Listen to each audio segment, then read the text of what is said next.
And then the Sioux line took over, but I don't remember when, how long ago. When did you work? When did you start working? I started in 1943. During the war? Yes. During the war. I was working at Lullaby Furniture then. And we were making all parts for the service, you know. What, like for cabinets and whatnot, different stuff for the government. Oh. Yeah. And then they refused our order because they couldn't make enough trips what they have sales for. Oh. So the service got after us. They said who was in the age of service, you know, had to get out and get to defense work or the army. Oh. 10 o'clock I went for examination for the service. And they called back because we had two, Florence and Laverne were small then. And we had two children, so I'd have to go to defense work. Oh, so I had to quit Lullabies and went to the railroad and stay there till I retired. Oh, so you had to do something. They forced us out, yeah. Huh. Oh boy, oh boy. So people were they mad about that, or? Well, I mean, you had no choice. Mm-hmm. I could have refused going to work here, but I would have to go to service. Yeah. So they give anybody that was married and had a family, they give them a chance. You were just as much important working for the government. Oh yeah, I suppose. Oh my God, what on the railroad, what that went through. Yeah. My God, we had tanks and we had security go on every train. When that train stopped, there was two guys, one on each side of the head end and two in the back, and watched every step we made. Inspected to not sabotage something. Right. And we had to inspect the whole train. When we was through, they watched till we got the test and everything on the train, and then they went. So whatever happened, I was reading that there was a strike, like after the war? 22. There was a strike before. There was? Before the war, yeah. And the guys lost out on the railroad street because some of the scabs went back to went through the picket line.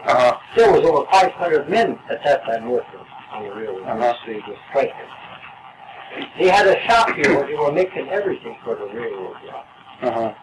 What about, it says in like 46, there was a strike that Harry Truman actually called and made everybody go back to work in 46. Just a minute. 46, right. That's when there was a layoff. Oh. In 46.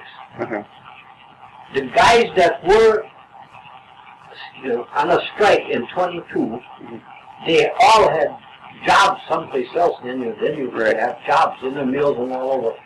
And the railroad was calling them back because they needed men. All them older guys come back and they worked from 42, they worked till 46. And then they got laid off. And they got so mad, they went back for the regular jobs, if they got them, and they wouldn't come back to the railroad. That's why all the new guys got hired, like we got hired because they needed men. And then when they were promised to get their seniority back if they come back from that 22 strike. And that layoff was them, and they wouldn't come back because they lied to them. They give them the seniority and everything, but they wouldn't come back because if they should do that again, maybe another year or two, they'll, lay off again. Oh, it was terrible. I didn't get laid off because you start out as a laborer. Then you get up so long, you get up as a helper. And I was a helper. And that layoff was, I would have been laid off, but I could go down to helpers. That's why I went back to labor again. Well, I only worked a little while, and then they were needed men again. So then I got up, helper, and back to as a carpenter. So that was, during the war, that was all steam still? The locomotives were steam? Steam. The only thing we had is, I guess, 2 small diesels in the yard that was switching. The rest was all steamers. When? Passengers was all steamers. When did you retire? 76. 76? And they were all diesel by then? Oh, yeah. When did they... Oh my God, that must have been for 10, maybe 15 years in the yards. They had them great big 5,000 engines. Oh my God. Like to the ceiling here. You had to look up like that for the wheels. And they had, Jesus Christ, when you've got 5, 6 on each side of them drivers. Oh my God, that was an outfit. When did they switch over to diesel? Slowly they were switching over. I would say maybe in about 10 years after I get they were slowly switching over and over.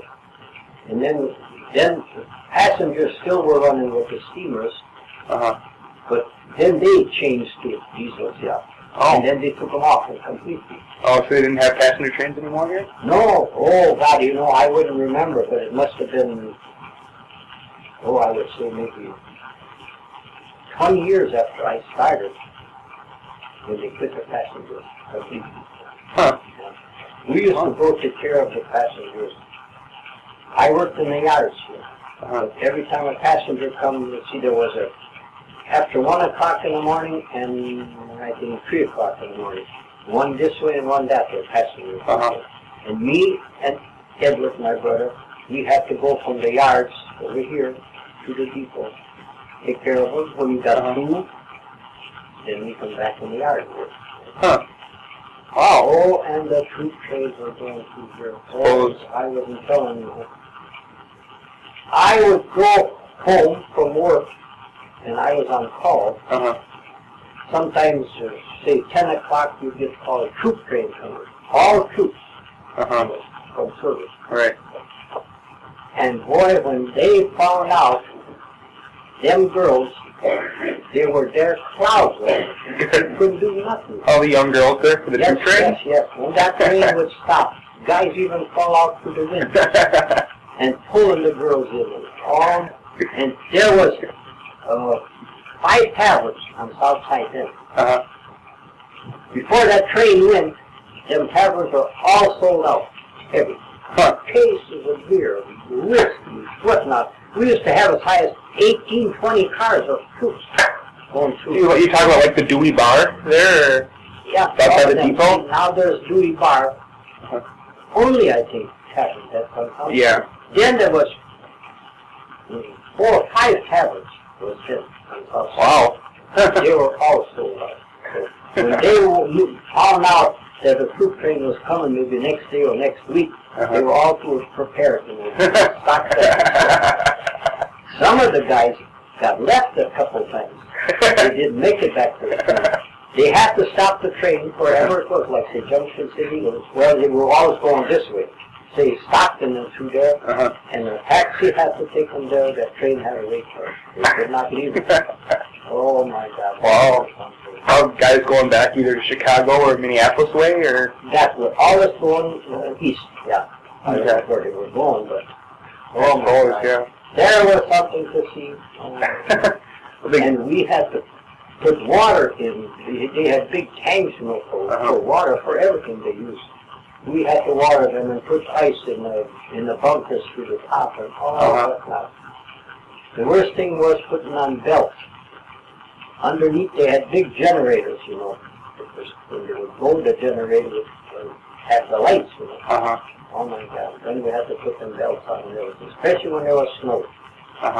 Because the snow, pack is blowing under there and it'd knock off the belts, and we always had to have them cut. We knew the sizes of the belts, so we had them cut and put a clamp on one end, so we just had to rip at the other end. I never see you with your Colossus. I know. Oh my God! For 2 minutes. Wow. I'm showing you. When the regular trains come in, sometimes the whole train was nothing but tanks and The thing is, guns and all of that stuff. Going down through the country, or Why they're just running them around, or? Running through wherever they were coming from, I don't know, but it was all going south, east. Southeast? I suppose. Oh, that was something, I tell you. Like I said, maybe you got called out and the train was late. You had to stay there till the train come in, all prepared with stuff. The train would go and you'd go home, get in bed, all together. Another two. Didn't get warmed up yet. He said, Sometimes three so Vincent come here, the cook comes up. They get over there 3 hours late. Yeah. Hey, Oh, it really was something. That was for, oh my God, how many years now? Huh. you were like crazy. You didn't know if you should phone bed. You don't dare go nowhere. You were, oh. Couldn't go no place. I'll never forget when he once took us, but there was cooker and the kids were small. Uh-huh. It was a hot in summer. Mosquitoes like hell, hotter than hell. Kids are crying. They want to go to bed, and the mosquitoes are biting. You can't open the window. Here we're stuck. In the car? You didn't drive this. No. Well, Then I had to sneak out and take them home. come back. Well, where did you live? Did you live on the west side then? Yeah. I said never again. Never again. Cook train, cook train. Oh, those kids are miserable. You're not a stranger kid, you know. It's You hot. had to see that. And mosquitoes and oh. Wow. That was That was steam engine then. Uh-huh. Oh my God. What we had to do, when that train would come in, I'd have to be on the head end when we'd stop and put the blue flag on. Uh-huh. Edward was on the start from the hind end. Then we go this way. Oh. I'd inspect that side, he'd inspect this side. Then he took the blue light off, and I took the blue light off in the back. Oh. And The blue light meant someone was looking at him, or? that train can move. Oh. And when he stopped, we flagged him, and that's what it.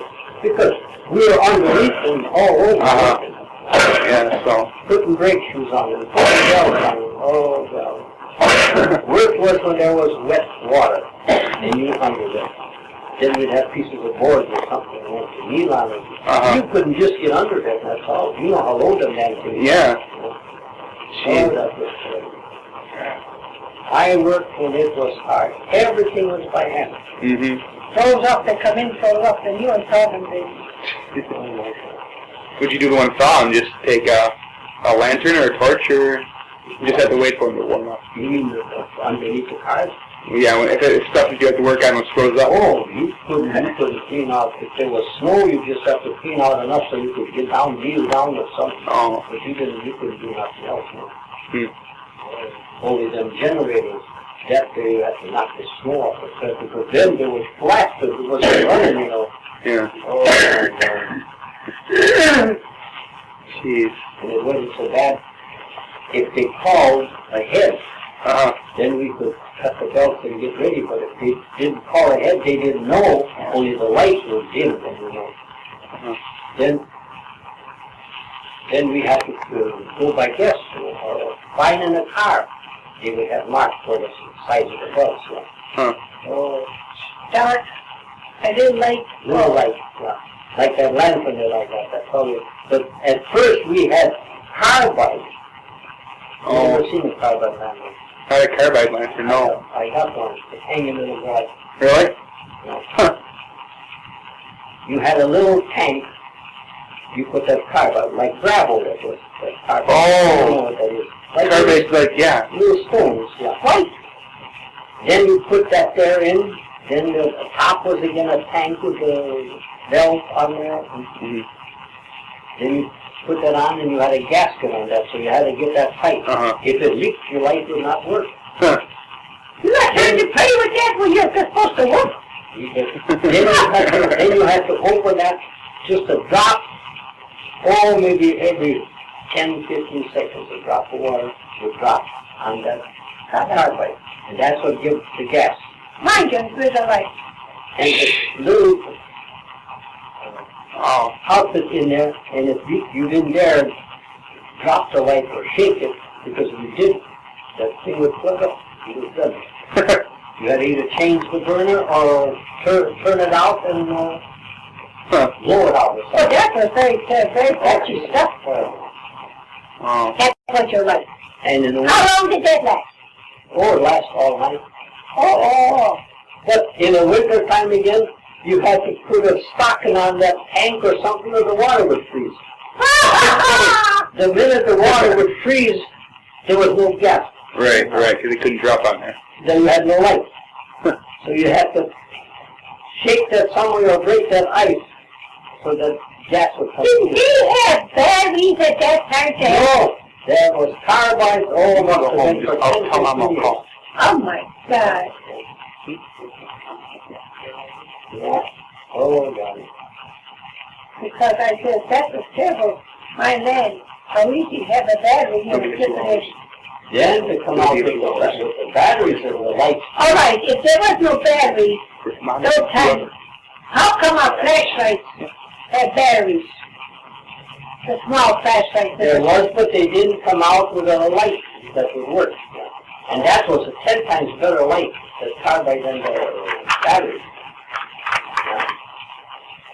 Well, because I wanted to ask you guys about, like, well, I wanted to start from the beginning. So, was it your dad that came over originally from Poland, or was it your grandpa?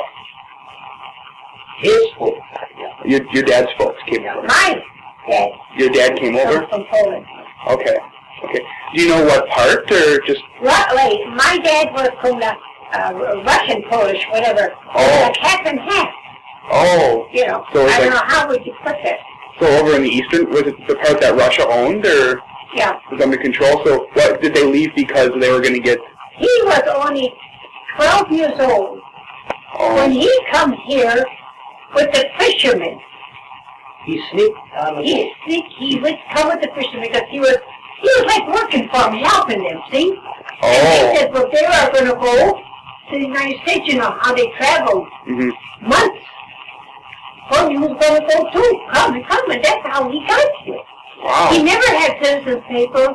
My mom never had. And my mom, she was born on a ship coming here from Europe. Huh. So they traveled for 3 months. In the meantime, she was born. Wow. So she was born on the ship, and then they met over here somewhere? Yeah, in Chicago. So, I don't know, someplace. And then they ran a tavern. They had what they call a saloon. Oh, really? A saloon they had. Down in Chicago or up here? In Chicago. Oh. A saloon, that's they call it. And then they had, like America's got a big dining room. They served, they had weddings there. And stuff. So they had that, I don't know for how many years. And then it got too much work, you know, and household drinking and jokes and stuff. So She was they got born rid of here. it. Cicero, Illinois. Yeah, mine was here. Oh. What? You was born in Cicero, Illinois. That's what it was. Really? And so when did you move up here? When I was only a kid of what, maybe 8 years old, 9? When we moved here. You bought the farm. you started farming, or? Yeah, that's about the farm. Oh, they had tough going. Oh, Beans from buttons, all it was grown up, you know, wild fields. Now you start. Yeah. Jeez. It's not easy. tough, yeah.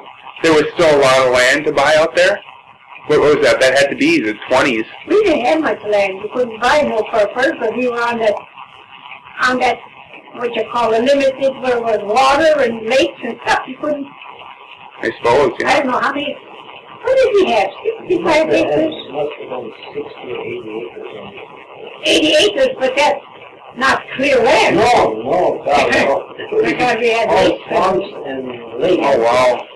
And here are little spots, there are little beasts, they're up on a hill, a lot of rock, dry, it was hard. Tough going. Wally got what, maybe just 15 years old, maybe younger than that, got a job in Jersey, furniture factory. Oh. And he worked there to keep them up. Otherwise, they couldn't even. Yeah, that was hard. Jeez. Wow. We were the same thing on the farm. That was during the Depression, oh my God, in the 30s. My God, whatever you raised was worthless.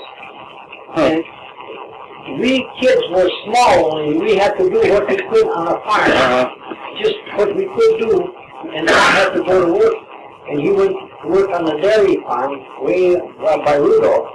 $12 a month. Imagine, $12 a month. $12 a month. That's Wow. making money to pay That's the how tax. bad it was. Oh my God. And taxes were only maybe, I don't know, $80, $90 maybe. And that was hard. That was hard. I So you had to have a health insurance. 1 year that there was no way you could make enough to pay the taxes. So we had to sell 7 cows Really? to pay the taxes. $7 a piece for the cows. What? Yes. Now then we had no milk, just maybe 3 or 4 cows left, just to save the money. Oh my God. We had snow that you couldn't get out, no way. You had banks, John, 25, 30 feet high. They would make a road on the bank and drive on the bank. God. When it got so bad, nobody could get out for nothing. No way. So then the county had big caterpillars, really big outfits, and they would go through and make a path just through that. Telephone wires were lower than poles and that, you know. It was as high as them. You could go touch the telephone wires and all that stuff. The kids, you know. That's what we had years ago, winter. Jeez. Oh, those winters were... You was trapped sometimes for a month if you couldn't get out. Below 30, 40. You couldn't even get the horses in there because how could they go? So we either had to shovel by hand, big drifts or whatever. Cows almost froze in the barn. Yeah, lots of that stuff we forgot already. This was in February. Oh God, man, what year that would be? I would be maybe 10, 12 years old. And we got a storm and lightning and thunder in February. Snow, I'm telling you. It struck a neighbor down just from us a little ways, and it killed the horse and what, I guess 3 cows or something like that over there. Then Pa had to go over there, my dad, and get them out of the barn because they was between the others, you know, drag them out and that, and he skinned them. Them days you sold a hide. About $3 for that. $3, $4, but that was money then. You know. So he had to help them. And there was no way you could even go with horses or nothing because the snow was, oh my God, maybe 4 or 5 feet. So Dad went over there and he got them out and took care of them. That's the way they did. And that they lost every damn thing that they had. We lost our barn by tornado. Tornado coming. Well, this was Wait, only years ago. Oh, a few years ago, hey. I was only a kid home when we said, then we had such electrical storm, you know, switch of wind and all that. And stand in the window looking, oh my God, the wind took the barn. You know what? I said, look at the barn. Oh, wow. We had a big tree in front of the house. It took that thing, and lucky it didn't throw it against the house. Grabbed it and just thrown it over the highway. Highway was blocked. Oh, jeez. there's no barn, no nothing. Them days, that road all over there along the river, that was all dirt road. In the spring, there was such spring holes and that, and everybody gets stuck with those Model Ts them days, you know. They'd get stuck. That's all he was doing, like her pa lived right there where that biggest spot was. He was there all pulling them out with the horses. Oh my God. Middle of the night, anytime during the night, somebody gets All until he quit this. He couldn't no more. They'd come and beg, you know, and stuff. I'd say you quit, but Pa said, no more. Horses can't and I can't, and it's dark. You know, it was just the impossible. Yeah. Do you remember when the bridge across the river burned up? I remember it. That was only That was only an old bridge just like the railroad. You see the railroad bridge. That's wooden bridge. It was a wooden bridge. It's a big iron top, you know, and bottom was just planks. And the horses would get so scared because you go on there, then planks were loose, you know, and the wagon, you know, were bouncing and bouncing, oh boy. Then when it burnt, then what? They had a ferry boat. Big flat thing, they could put on, I guess, 8 cars on there, teams, and 3-4 teams of horses. But you get the horses on there now when you're there. You get them on there between them cars and everything. We had a very scary team. Not both horses, but that one. Oh, you touch her, and she was already frantic, you know, all very, what you call her. Then they had a cable running and a motor on each side of the river. Then when it was all loaded on that side, they just flying you over? 2 miles an hour. That bang. Then everybody drive off and everything. Then they had another load to load there. All of them both there. That was all day and all night. How long did they have that? Oh my God, that must have been a couple of years at least. That's before they built Before they built. 1928 is when they built it. Well, it's 26, 27, 28 when they built that bridge. This bridge is still there now. Oh, really? Jeez. My dad worked on that. He worked on the bridge? Yes. Huh. If he would get up early enough, he would walk every day to work. Wow, that had to be a long way. Oh, yeah. 7 miles. And then times we were kids only, we could drive the Model T for it. Then we'd go pick him up if it was bad weather or something like that. And he worked on there, I don't know how many years. Must have been at least 2 years. With a shovel. But when they were tearing out, they had to tear out them old piers. You know, there was all from stones. Yeah. Well, it was like this house wider. They had to tear them out. They had a crane. Jeez.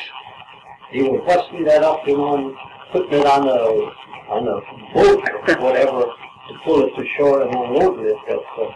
And my dad was working there, and as the crane was going with a bunch more, something dropped on his foot and broke his ankle. Oh, yeah? Then he was Yeah, I never knew that. Oh, yeah. He was off. Oh, my God, I don't know how long. Then he went back, but they work, you know, kept on going. And then he got back and worked there till it was finished. Huh. Jeez. So you guys what did they had that, how many years till the bridge, what did they do in the winter? Just go across the ice? Yeah. What about like when it was? Well, they had to pound it open. So And it wasn't thick enough. If it wasn't thick enough, they just knock a hole, or? They had to make the open river. They had to have it open till it got so bad that it was frozen up, then you could travel it on the river. Jeez. And you know, I used to haul wood. I was 10 years old when my dad started. Showed me the way to town with horses, and he showed me a couple places where he had orders for wood, but it was at 4 foot then. You know, people cut it themselves with the rigs, you know, after they got a delivery. And he would cut. One winter, I never missed a day through the winter. 20, 30, 40 below, whatever, I hauled. how does horses take you? Horse breed. And that was on the road, but then it got, you know, sun would come out in places, it would fog the snow, then I had to shovel from the banks snow so I could make it through there to get to town. But then when you froze enough that you could drive the river, then it was all right, but you drove the river. I would have hauled out on the lake, second lake, I would have hauled out a pile of wood there, and then I'd load up a half a load at home, go over there, fill it up, 4 feet high, 16 feet long, loads I hauled. Then I'd start out to town. When I come to town, I had to unload half of it because you couldn't pull it. Some of the streets, you know, was brick then and that. Yeah. So I had to unload it, deliver that half load, go load up the rest and deliver that. Then have a bite to eat in town. In the grocery store, they had a little place. Oh, really? Buy whatever you want, a sweet roll or coffee or sardines or something like Was that. that on the square, or? On the square. Every grocery store had a little table in the back where people could sit down, because when you went to town with horses, you were there all day. Yeah, until you wanted to come back, yeah. Yeah. Then I would feed the horses on the square and have a bite to eat. Start back home. Uh-huh. Go home. Go right in the woods where my dad was cutting. He was cutting every day. He was hitting the road. He was cutting alone. On the yard, you had to drive on little poles. We had to drive on there because in the morning if the sled would have froze down, because we were warm when we were pulling with runners, then I could start it off. That's what I done every day. Jeez. Every day, I figured I were 50 or 50-some days. I would never missed one day. Yeah, but what you went there, what was that load of wood? $3, $4. $3 for a load of wood. Can you imagine? And so people in town would buy it for heating the house, everybody or? was burning wood. Who could afford to buy coal, they would buy coal. That was so dirty, that coal. Yeah. Oh my God. They had about maybe 6, 7, 8 trucks. Not pickup trucks, but big dump trucks, hauling every day around town for people. For wood? Coal. Coal. Yeah, you buy it by the ton. Yeah. Oh. Yeah. Jeez. Oh my God. We went to, and there used to be ice. Oh my God, 2 feet, 2.5 feet thick ice in them days. Yeah. And that lake is over here, and the river is over here. They call that the mouth of the lake, because it's cut into the river, see? And there would never freeze along the shore. And I was so scared with that load, I had to go there. Yeah. You'd be going there, and that water by the shore was like this. Because your head going. And that ice was safe there, but not there. Mm-hmm. So I take the rides, they call it, we obviously call them lanes. And the horses, you know, and go way on the outside in case the horses would break through or something. I'd be in the clear. Oh my God. That was something. Well, my uncle lost a team of horses. Through the ice? On the river, yeah. Edgeways, yeah. Oh, I never knew that. Yeah. They broke through. Oh. And drowned? Yeah. Oh. Yeah. Jeez. Oh my God. And I was going on that river till spring, you know, it was torn. And when I started on the second lake going, everything was all right. As I was going further and further, the water was coming on top of the ice. Because the ice was so heavy, froze to the banks and that, you know, it couldn't break up. By the time I got to town, there was 2 feet of water. And that's the way I had to go. Where am I going to go? Turn around or what? So I went. But there's no snow By the time I got to town, the horses, they got hair on their legs, you know. They were froze like about this big around.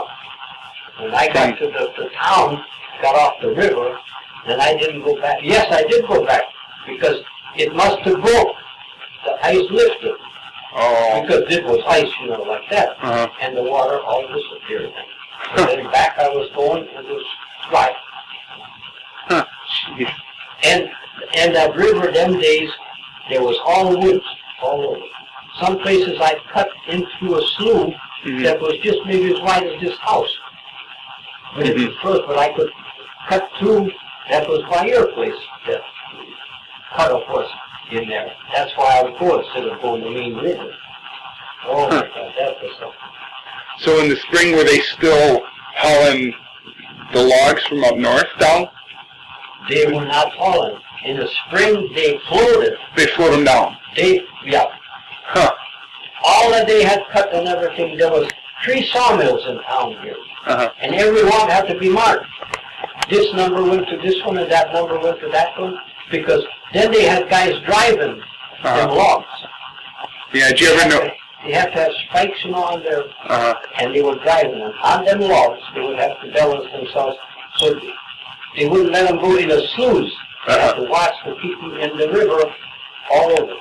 What about did you know any of those guys? Oh, yes. My brother-in-law, John Polly, he was on them drives, and Jake Flattle, that was every year he was on that drive. Huh. And few guys, neighbors around on the farm where we lived, Jake was on them drives. Huh. We would see him, we'd watch him. Trace that river, as wide as it was all logs for it. Did you ever know any of the guys that would run them through the rapids or anything? Through what? Through like the rapids, the rough water, where they couldn't get through, or This drive was just to Point. oh, they just come down to Point. Not behind. Okay, so they wouldn't take them down to like Nakusa or nothing. No. Just It was for close to Stevens Point. our place there. There was 3 big sawmills in town here. Oh my God, and they were big mills. Yeah. Well, I tell you. Then when they would come around the bend by their place, then must have been the sawmills had piers put in, like this room here, whole thing, Uh-huh. piers of stones, and they had logs around, like ties or something, Mm-hmm. and made a pier there. Then when them logs would come down the river, the guys would have to keep them all on this side so they didn't go that way. They had to get them pier to get them to town. That was really something. Them piers were there, I bet you maybe say 10, 12 years ago now that you did all disappear. But there was, wide, there must have been a mile long. Every, I'd say, like, maybe 2 of them from here to the bowling. Well, now, who built those piers? It had to be the sawmills, the companies. There was Weekses and Vetters and what else, I don't know. But the name of them already. Oh my God, they were all along the river. Huh. And there was a slough, where the hell, the gas company or something, there was where you used to go play in that park. Yeah, that used to be the slough there. That used to be the slough. Uh-huh. And that's where they used to drive the logs to Lullabies again. The Lullabies furniture factory. Yeah. That slough is there, and what logs were for them there. And then in town they have to sort them, like I said, the number of them logs. Yeah. You know about that. When did they throw that in? Oh, golly. It must be, maybe I 20, can 30 remember. years ago that they slowly filled it in.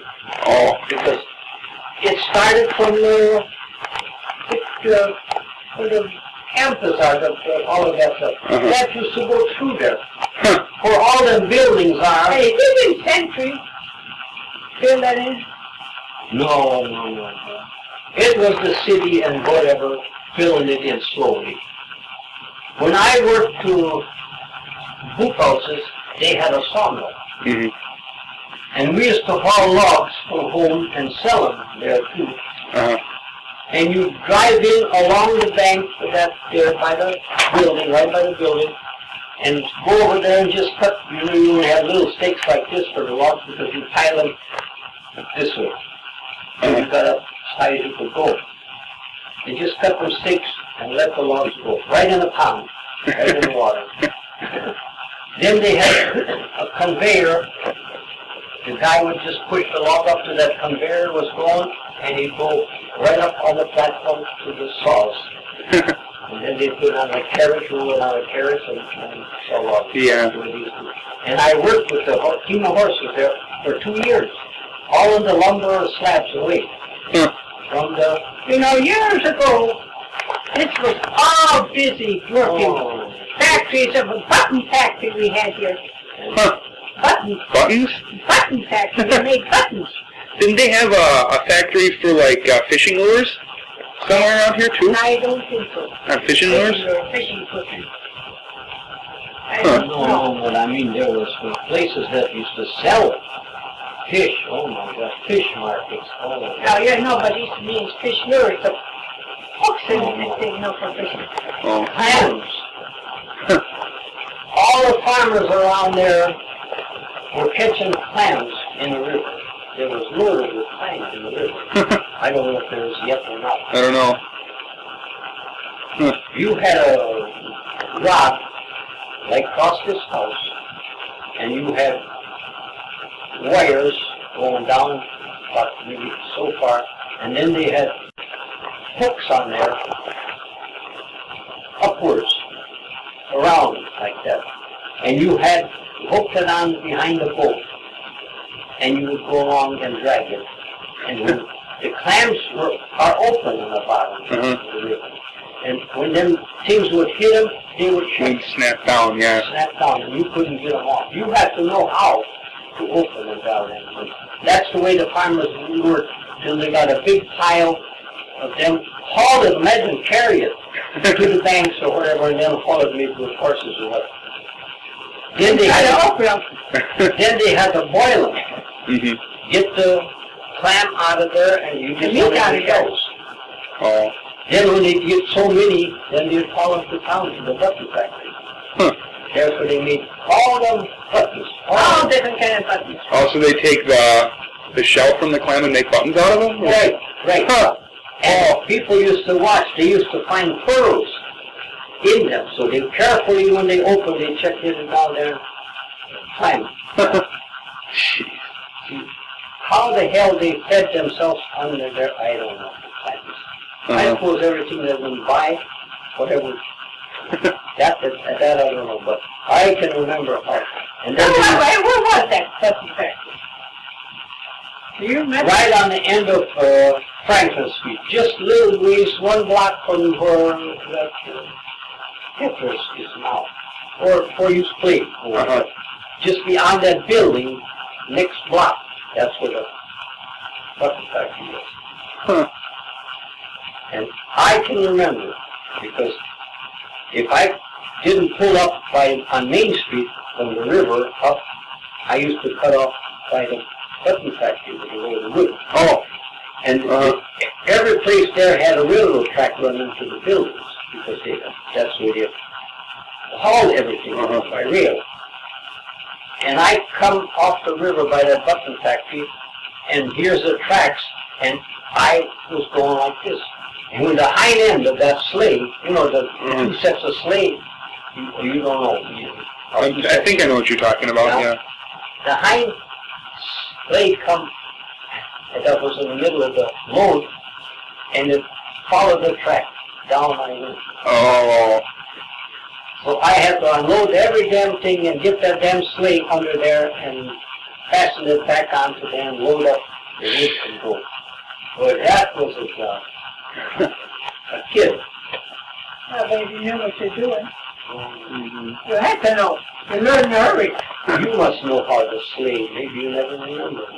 What? The front runners were like from here to there, and then the back runners were there. That was both separate parts. And then that one with a pole hitched onto the front, and that's the way that front end pole. Yeah, but all right. But the front end with that pole was solid. It was the back end that was like this. That was front end, yes, because that was. But it's the back end that would twist and get you out of it. That did it. But otherwise it wouldn't do that. You'd have to hit something like that. Damn rail was low enough that when it come to it on a slant, it turned it and off by went down with the road. Jeez. And then farmers who made money. Anton from West, you know who I'm talking about, that lived by the Camel Bridge there. He's the one that got rich by clamming. He didn't farm much at all, he was just catching clams. Yeah. And then they feed that to the pigs after that was boiled. The meat that they got out of it? You see, the meat was no good, it's just that you had to get it out of there, but they had to boil it. Another day or two with more. So they opened up and had the shells. What are you doing? Boy, oh boy, they had such a stacks of that, you know, after they had it. What was good, I suppose, certain buttons maybe were no good, well then they had to sort them out with what was good. Oh, God. You know, that must have been something to see a button factory, how they made those buttons. I should say, I never seen how they made it, but I was by there, and I seen them, all of them friends there, and Listen, this was Jeff Garsky's father. Dad was working in the button factory. he was working, I don't know what they were, if they were making buttons. Anyway, he worked in the button factory, but he said, that's years ago. There was a lot of working places here, but everything just like, Well, then there had to have to be someplace that they finished them, and shaped them, and drilled them. they must have had to make it in a factory. They had some kind of factory. That would have been something to see. Yeah, I think that would have been. Gee. And you know, a pearl button from those times, they were pretty because they glittered and shined in with design, you know. That was, I bet you, top button. That's what they had to see what kind of a plan would make certain buttons. So that's what they were doing there. But then to shape them and that, maybe they had factories that were Well, they were not. are working on it. I think they had a cover right away. Oh, boy. Yeah. Huh. I say you hear about that, but you never Seeing saw it. it. But seeing it, yes. You never saw it because it was before your days. Look, like there along the river, all them side roads and that some of farmers took over and everything, there was a road that was all changed. Mm-hmm. That used to be all dirt. They used to call it a plank hill that required a showboat. Off behind the showboat, it used to go down there. They had planks, timbers and everything made on the hill. Because you couldn't get up there before otherwise. So that's called a plank hill. Then by ours, where that slough goes through the bridge there, that was sand crossing again. Water would flood before, when that, like I was saying, the ice was that thick, you know. Uh-huh. In the spring, when certain got warm, that water raised up because there was no dams. Then Right. it was swift. It would break up on that and then just start going. Break it and the ice would be going. Huh. Go so far when it comes someplace that was narrow or something, then it would jam up because there was sky high. Uh-huh. Then it would stop there and flood the river. Oh. And in an hour's time, everybody was flooded. To the porch, to the house, in the basement, everything. And so much pressure come with that water, so high, that it would break it. Then it started going again. Huh. By Sir Alex Sirius there, this neighbor of ours on the farm, the river would go and then it would come to a bend. And when that ice was going, when it started hitting that bank, Uh-huh. didn't make it what kind of big tree or whatever it was, it just cut that bank and took the trees and everything down. And every time it went ice in the spring, Oh my God, that ice we used to be this goddamn thick. Oh. You could see trees, dog houses, every damn thing. Just come out. Coming down the river. Dead horses, dead cows. Whoever had something, you couldn't bury it in every time. You drag it off maybe on the river or on the bank or whatever. Uh-huh. And in the spring, when everything thawed and that goes down, that's where it's going. Take it, huh? A lot of toilets outside. So they were only, You was in there, you went along. there was nobody in there because that was close to the river or something, or maybe. Oh, when we were first on the farm, we didn't know what was happening and we were scared. We wouldn't sleep all night. Because when that stopped, was like it a jammed train. out. It sounded, it was such a noise. Cracking, pushing, bubbling, rolling. Oh, we used to think that the end of the world and if it tumbled, it could push our house out. That typical ice and that was with the pressure with the water, it would break up and crack up and then Man. In the morning you got up and you, oh my God, there's water right to the porch. You step out of the house, you go in the water. they would go from the house to the barn with a boat. And a boat tied to the house.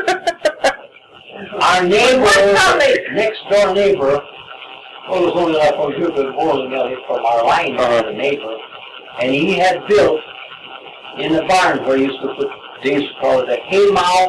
It was, half of the barn was from the ground all open for hay. Mm-hmm.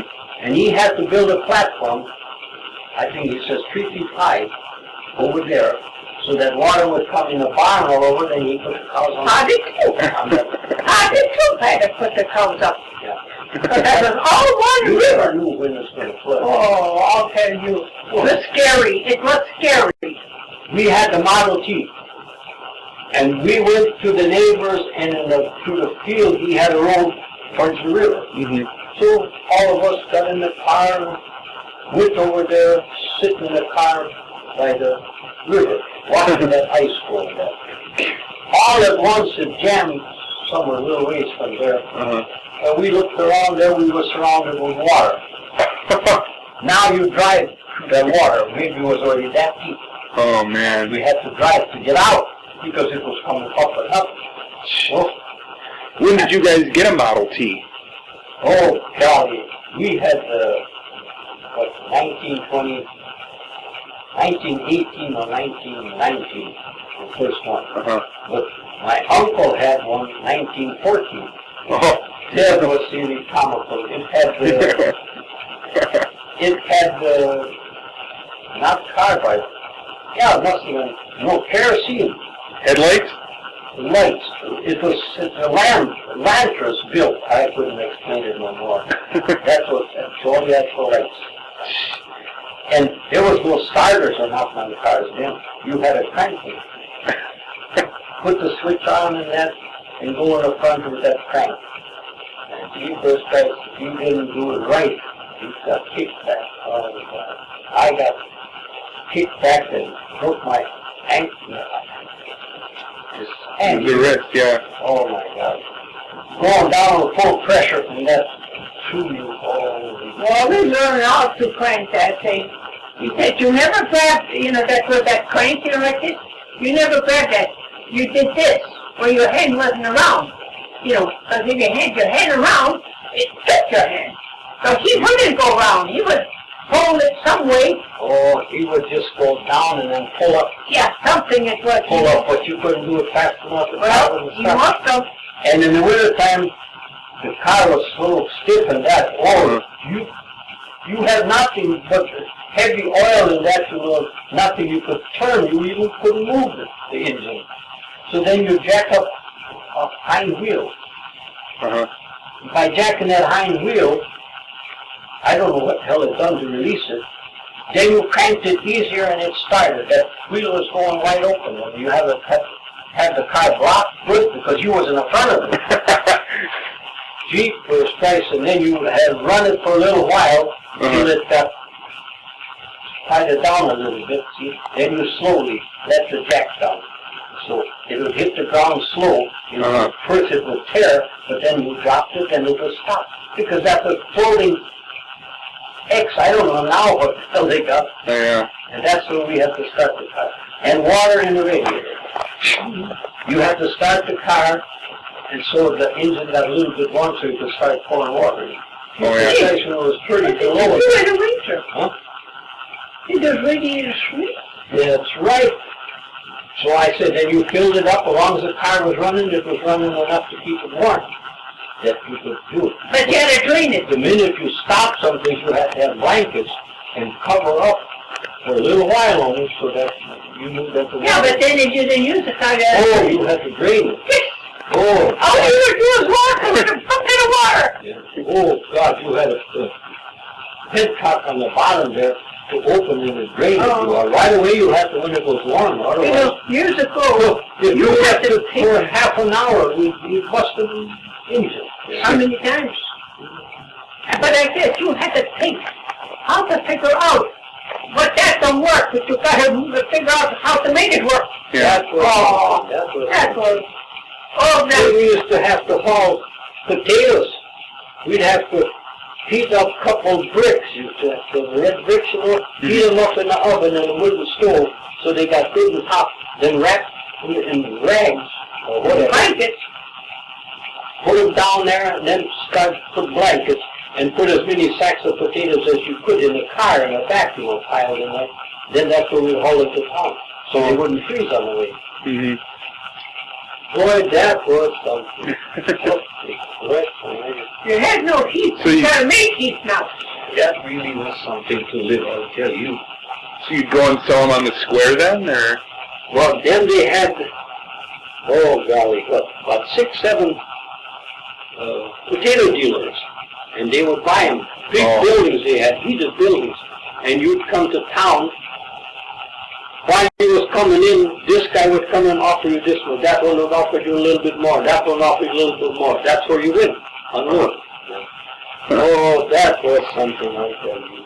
So, I remember a lot of that, but it was, when you think of it now, it just sounds impossible. How in the hell did you manage? How did you survive?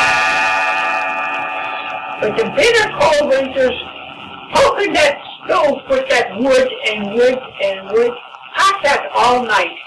He had a big old whopper. He had a big, heavy, like a fur blanket.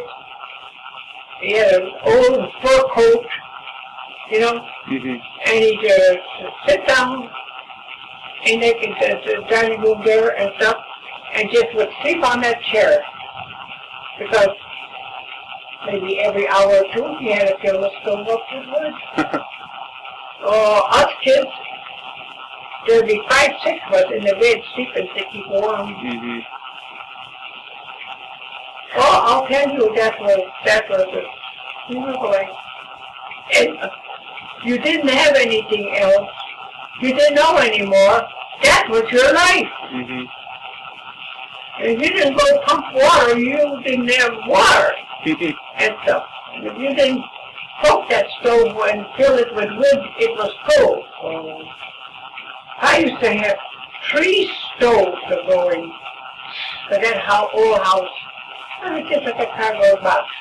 You know, no insulation and nothing. Oh, jeez. I'll tell you, that was a scream. I'll tell you. So, People lived, people made it. It was the hard way, but survival, because you know, it was trying to make, say, $100. You had to work a half a year and save a little bit. Like, well, what's $100 today? yeah. At that time, $100 was, oh my God, you know, that was big value. Oh, yeah. And not today. Yeah, so I said that was hard. And you sell that little bit of cream or milk, out of that you got from that, well, hey, you had to buy groceries. You had to pay for taxes, and you had to pay for house insurance. What was that? That depression, if anybody ever went through that. They would buy 50 pounds of sugar, 100 pounds of flour. So you figure if you got the flour and yeast, you could make bread and you could survive yet.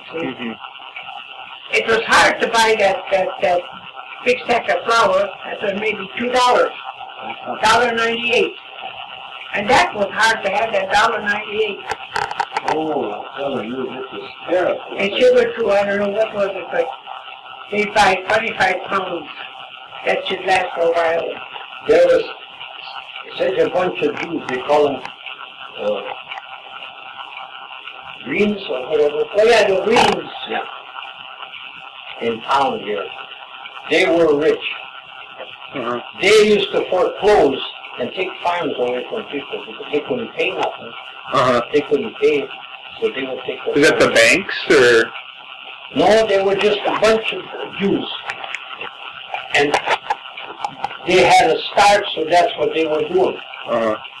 Because you could not pay, well, it must have been that you owed the money to the banks or whatever, and they would foreclose on you and they would take the farms. Because they would pay the banks, I suppose, and get the farms. Yeah.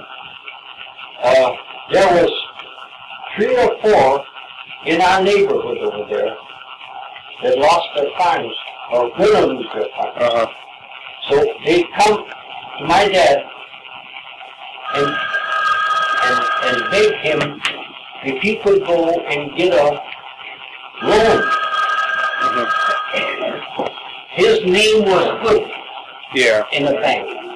So he went and asked the bank if they would borrow them the money to pay for that. Was only maybe a few $100 saved to farm. And then they have to sign the note, and my dad. If they didn't pay it back, he was stuck. Yeah. But so that part he was that he didn't get stuck with nobody. Zaretsky's, they come crying there. They were people too that come from Chicago. Somebody started on their farm, and they were losing their farm. So they come and beg. They found out that Pop would get the money. The money. He didn't have the money, but he could. The bank would trust him. So he bailed them out, got the money, so they saved them. I bet you it wasn't maybe 10 years. They had the loan paid and started. Be lucky that they started and make it good on a farm. Hell, in about 20 years or so, they were up on the top rich. He saved them. Yep. He done. I think it was 3 or 4 or whatever. I can't remember no more. Farmers around there that he bailed out like that. Wow. So how much money would they get for a loan? Well, whatever. I wouldn't say it was only in a few hundreds of dollars. Because them days you could buy 1,200 to 900. You could buy a farm. Them days. So that wasn't too much to borrow, but it still was a lot then. Oh yeah. Like 20,000-30,000. Yeah. So when your grandparents came from Poland, did they come straight to Portage County, or were they in Chicago, or they just came straight here? Must have, yes. And started out the hard way. Just bought a piece of land or something and started maybe a little building now and maybe then, and that's what they got before they could live. They didn't know why. You don't know why they came to Portage County. They just heard it was. They knew people here, or no. It just took a chance. Like her folks. They were in Chicago, Cicero, Illinois is where they were. So I don't know where that is. And they had to get out of there because, like she says, he started to drink and stuff, and there was a lot of everything. So they took a chance. Boy, they had a tough time. You had to make a piece of land somewhere, dig it out all by hand, to make a piece of land to start raising something. You raise some food that you had for yourself, and sometimes you could sell something. See, so when your grandparents came over, they just came over on a boat and just started a farm or stuff, or must have, yeah. In our part there, it was all in the neighborhood. It was my dad, then his brother was there, and another brother was there. Well, within 4 miles, they had. That's the way they were. Wow. And everyone started from scratch like that. And by hand. And then they could afford to buy a horse, but the horse was so damn high then because when you got a horse, you really could do something with it. The horse followed that. Oh, jeez. That was tough. Yeah. So when you'd take stuff in and sell it on the square, what was the square like back in the days, in the 20s and 30s? They never had nothing of the square anymore. Oh yeah, I was reading some stuff that We had papers every now and then come out, even come out with that bridge, the old steel bridge when there wasn't, all of that stuff. And why didn't we save all of this stuff? You don't have anything saved? I don't think so. Oh man. Oh, that was something to see. On the square, now it's nothing there. It was where the buildings are all around, that was all one open space. And well, now they got all the parking lots there and stuff. They used to be open, wasn't there? Everything open, and it was all that brick. It was about that wide and about that long. All brick. The whole town was laid out in brick. Yeah. Huh. Where the hell that brick come from? And then we had a that red brick factory that was here. Some was right where you that park is over there. There was a factory that made brick. All that red brick, all them stores that in town yet, that's all that From that. was made here. Huh. In the brick. They make that from clay out by Mill Creek, or? You know, I would not know that. I wouldn't know where the hell we got this stuff to make the brick from. Huh. Oh man, that was a big conflict too. Yeah. Well, all them buildings around the square yet, all them buildings, that's all them red brick.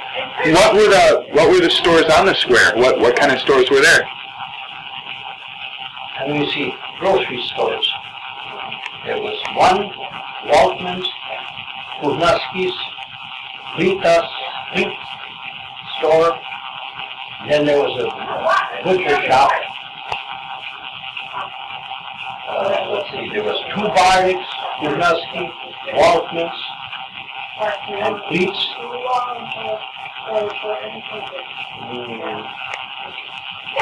What, six or seven grocery stores, and big grocery stores. And there was,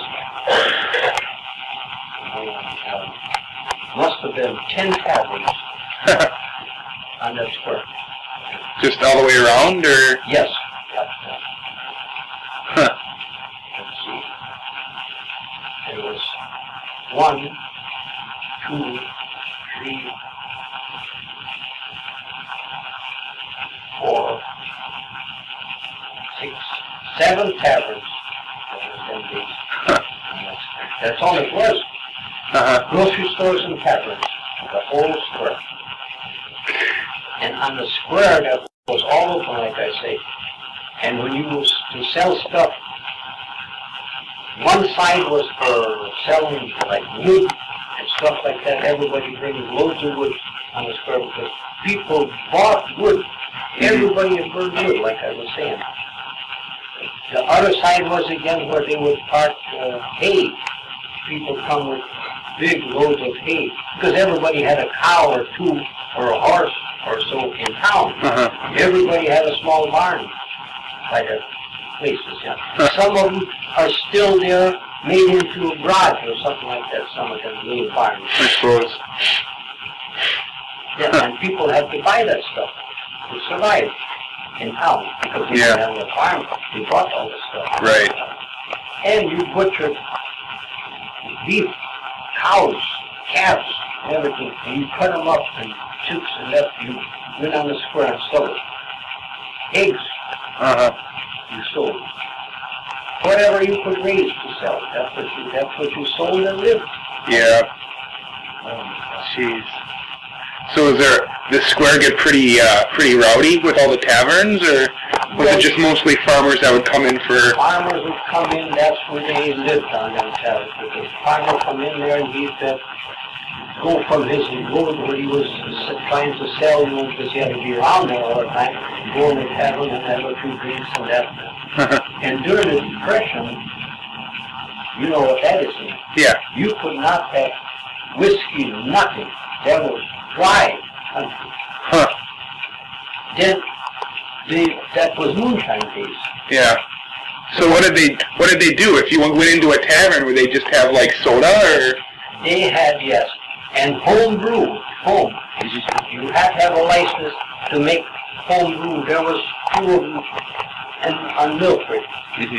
Used to make home brew, and then they would sell it to the taverns, and that's what you go in. Was that legal? Huh? Was that legal to do, or no? You had to have a license. Okay. Permit or whatever. Do that. And then you went there. So you went in the tavern there to have a beer. Yeah. And moonshine, that was out. They had revenue men all the time watching that, Right. Taverns and country people making moonshine. So could you still get the moonshine in town, or would they hide it? Or? They would hide it. They have to have it hid somewhere, and a good place too. And you would go in there and you have to buy motion from what you want. He would quick go someplace there and take out a bottle for you and drink or two, and drink it up and quick hide it and go.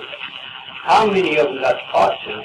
They used to put moonshine in a regular whiskey bottle and put them on the shelf.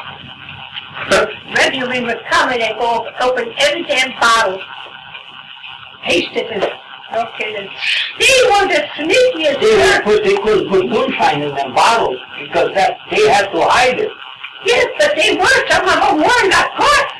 Oh, they could not put it in the bottles and that. Well, because they thought they'd out-crack them. Well, there's no moonshine in that expensive name whiskey bottle. Yeah. I know even George Mozilla tried it. He was selling the moonshine to certain, guys too, And all it, you never knew when they're coming. So he says he had a gallon jug of it. He had an old chair there, a rocker or some chair there. And he had it hung under that chair. Some way. But that had to be closed in. And how it was, I don't know. And he said, I was sitting on hot pins and needles. Yeah. Everyman come. You stop, sit down, or stand there, and they go through. They'll look in your goddamn pocket. Looking for... And he said, I'm sitting on hot coals. So he said, oh my God, if they go over there and happen to tip that chair and see that it is, I am in. Finally, they couldn't find nothing because, see, somebody is sick of them. You better go, go see Judge Rosella. Go over there because I think he's got some over there. So see, they come and they get mad when they can't find nothing. So finally, they could search. He said, well, we find nothing, let's go. He said, first he started breathing. He said, there it is under there. He said, oh, you would see how the parents had to hide it. Like I say, only by motions. You run in there and just motion whatever you wanted and and feel it back. Either like this, or something, or just, What were the motions? Do you remember what they were, or just the motions for the moonshine? Oh, I would know. I was just a kid then. Model T, selling it at night. Millendorf and Corbin. To the taverns and over there? Farmers. Just farmers, regular? You'd go, they had that for medicine. and you'd have pulled in the back of the car with bottles and gallons. You'd go to a farmer and you'd ask him if he wouldn't buy some moonshine.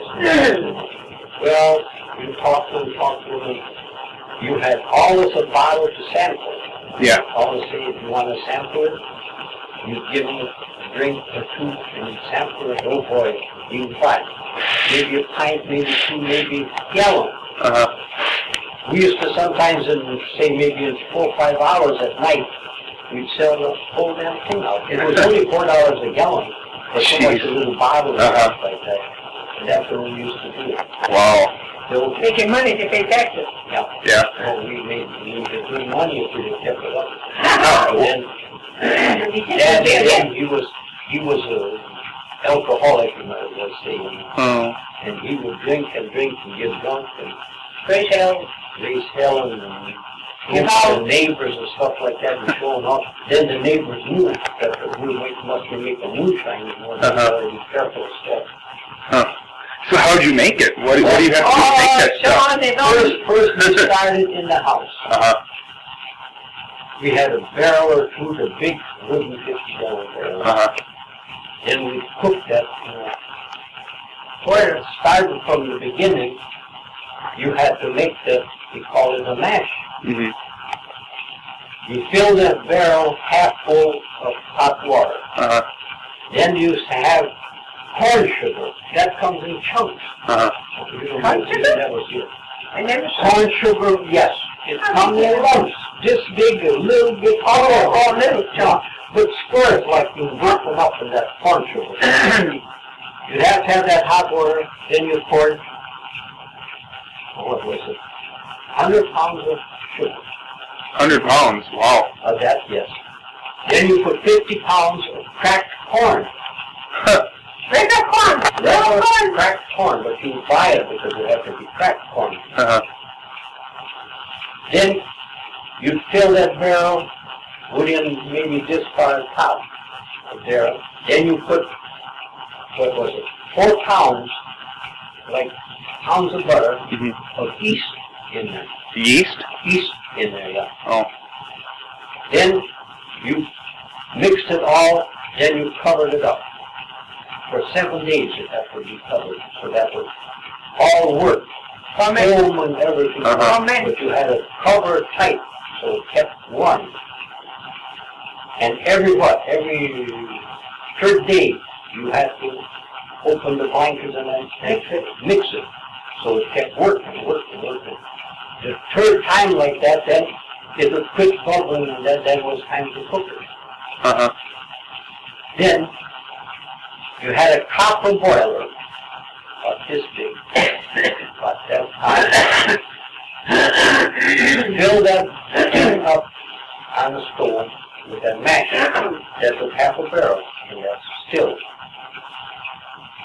Then you had coils, copper coils, that would be all copper, running from that still to a barrel of ice cold water.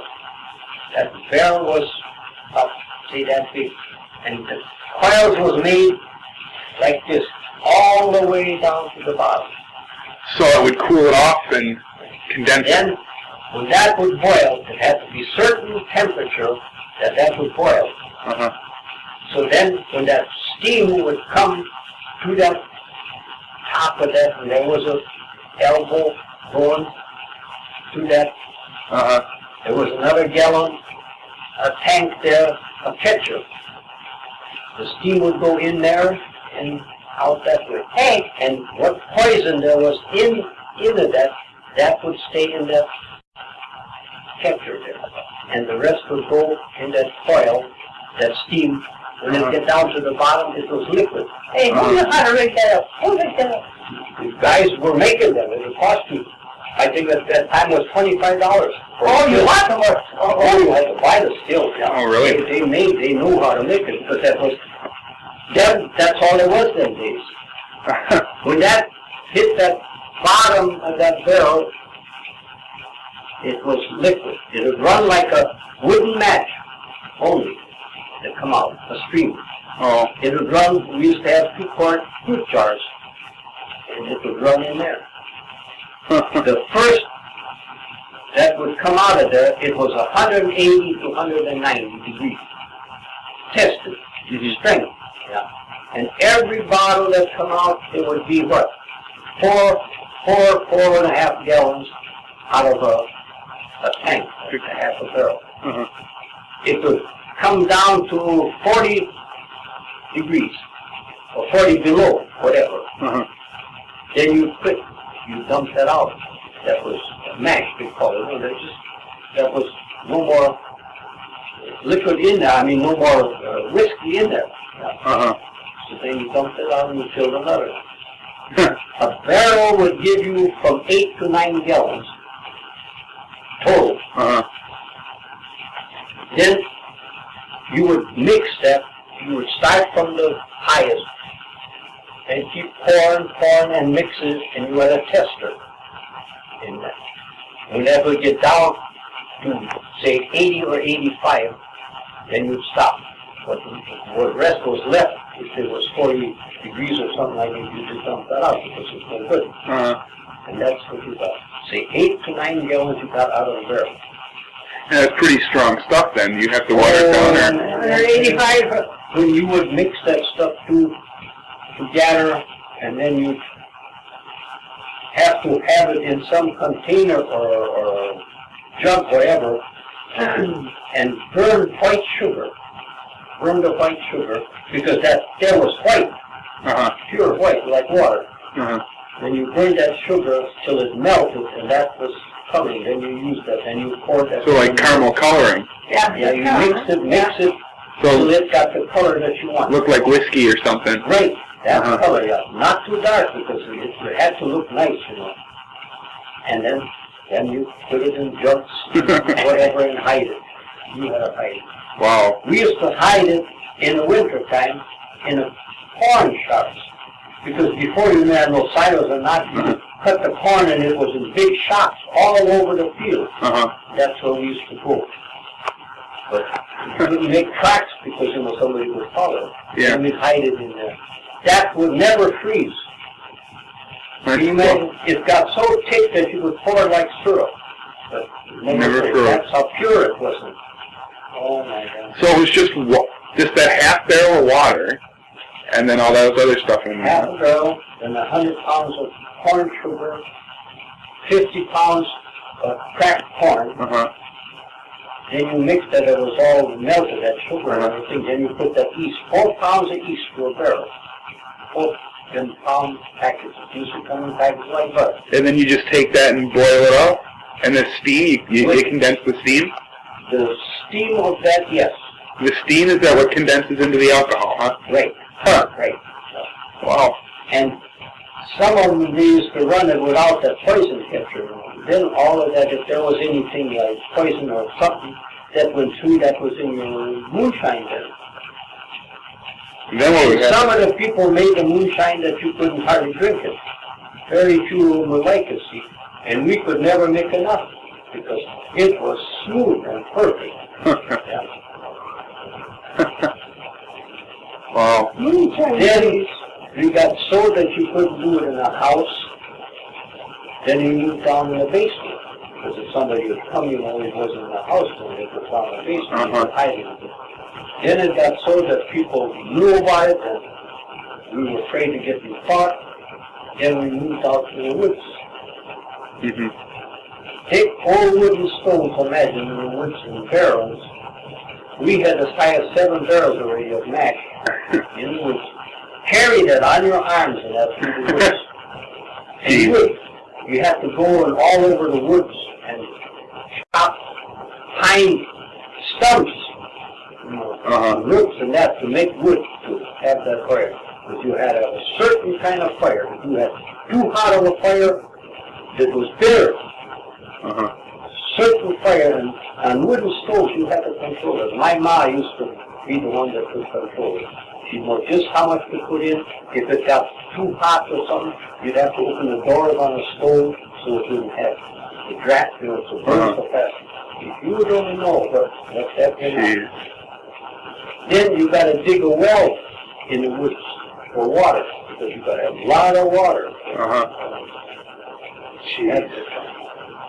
Man. And stoves and the well and the barrels. Well, moonshine you had to, when you made it, and that you had to hide it. Yeah. Because anybody would walk through there or something, you know, they could see that and steal it. Then finally, we got caught. You did? The revenue men, the dirty bastards, followed tracks and that and roads, and finally they found it. They smashed every goddamn thing to pieces. Poured out all the mash, busted the stoves, covered the wells, everything, and that was the end. Oh, no. So, then I was dragged into a court case, you know, every damn thing. Oh my God, but they tried to pull. They was searching the house and everything. They poured vinegar out on a spoon or something like that, because that moonshine that we made, if you put it on, say, a little bit on a spoon or something and let it burned. Just blue flame, you know. Right. And they tried, we had some of that goddamn Greek stuff in the house. And they tried that. It wouldn't burn in there, so they couldn't do nothing about that. They had that in court and everything. But my dad, well, it cost them $150 then for a lawyer. And he fought the case and they couldn't prove it. Couldn't prove it. They got all of that mash and that and stoves and all of that stuff. They knew it was making it, but they didn't get no proof. Do you remember who the lawyer was? What the guy's name was? Oh, no, I wouldn't know.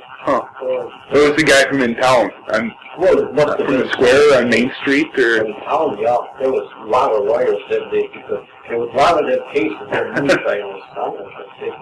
Somebody just to go buy it yourself and hide it.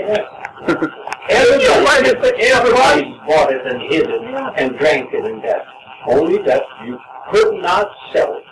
Okay, And you got marked open. Well, then there was alcohol still come in our neighborhood. Ecopone or whatever. Ecopone, remember reading about that? Them were all in our neighborhood. That up on Mill Creek, or?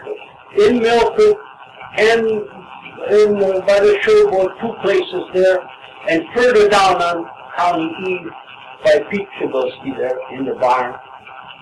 And Syrahs along the river. They lived right along the river. Yeah. Them stills were there. They was like silos. In the barns they had them put so nobody knew what the hell was going on. Right. And these the trucks come in at night, semis, with sugar and with the corn and or whatever they have to have. Yeah. Come in and unloaded for nobody to see. Yeah. I was supposed to work for all of that, delivering it to Chicago and stuff like that. You know. Yeah.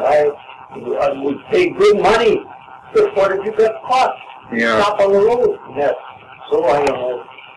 The Ma or whoever talked me out of it, and I didn't go because there was no jobs. Yeah. That would have been an opportunity to make money. Yeah, I suppose.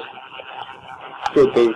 And how we found out, we kind of knew about this place by the river. This next neighbor from us, right along the river. We had this farm and barn. We had the job cutting the grass before the school starts. In by the showboat there was school. So we cut the grass there and everything was Eloise and my dad and me with the horses. We cut and leveled off what there was. And there was a trash machine. You know, trash machine, you could come there and go from farmer to trash in the fall. We're coming home with more and whatever was full of this, and we looked there and what the hell, it was a nice sunny day on the roof of the barn, you could see heat, you know. And the machine just went out of there a few hours ago, and we thought this barn is on fire. So we hurried, drove in there with the horses and that, and he says, he come out and he says, you know your barn is on fire or something. Oh, he says, you know what that is. So then we talked, and he says, well, you know what it is. So, well, there's what to look like hoops, you know. So we just went out. No more than we got home, just for half a mile, we got home, and there's a old car pulls in. And he gives each one of us $10. He says, you know what that is. He says, just keep quiet. Yeah. Don't say nothing. $10. $10, that was out of money. Oh my God, they're giving us 100. Yeah, but and there was, say maybe once a week, the semi-truck would go out of there with a load of that alcohol. And then they would deliver to places. Jeez. That was something. So who ran the big one on Mill Creek? Wasn't that like... That was the last one. First they was by the river, like I say. Then there was by my cousins, Pete and Phyllis Przybylski, by the showboat in them barns. Then when somebody found out already, then they moved from there to Pete Przybylski, way towards where that old cheese factory is on E. There was a farmer that they moved over there.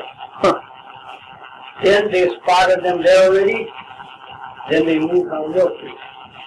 You know, they had built shacks like a hunting scene in the trees, you know, where they moved. And guys would sit in there to watch at night if anything would be coming there when they set that up. That was right by the creek again. Yeah. On Mill Creek. I heard a bunch of the revenue agents came up and busted them like in, 35. They came up and got them and got the guys that were running it, Buck Clock. Yeah. And them guys. And then one of my uncles was in one of them booths and watched what cars went or what trucks went or whatever they had to put in the motor. How the hell they had some kind of wire that they could contact the place to watch because there was somebody went by or something like that. Mm-hmm. But finally they cut it. Oh my God, was that ever a mess? They had big vats there, holy Christ. I think 3 or 4 great big outfits where they had the mashing and the boilers that they cooked it and that. They were right, they had to have water, so they were right by the creek. Yeah, and I know just where it was too. Mm-hmm. Oh my God. Them were the days, Sean, if you had ever seen or heard what went on during that time.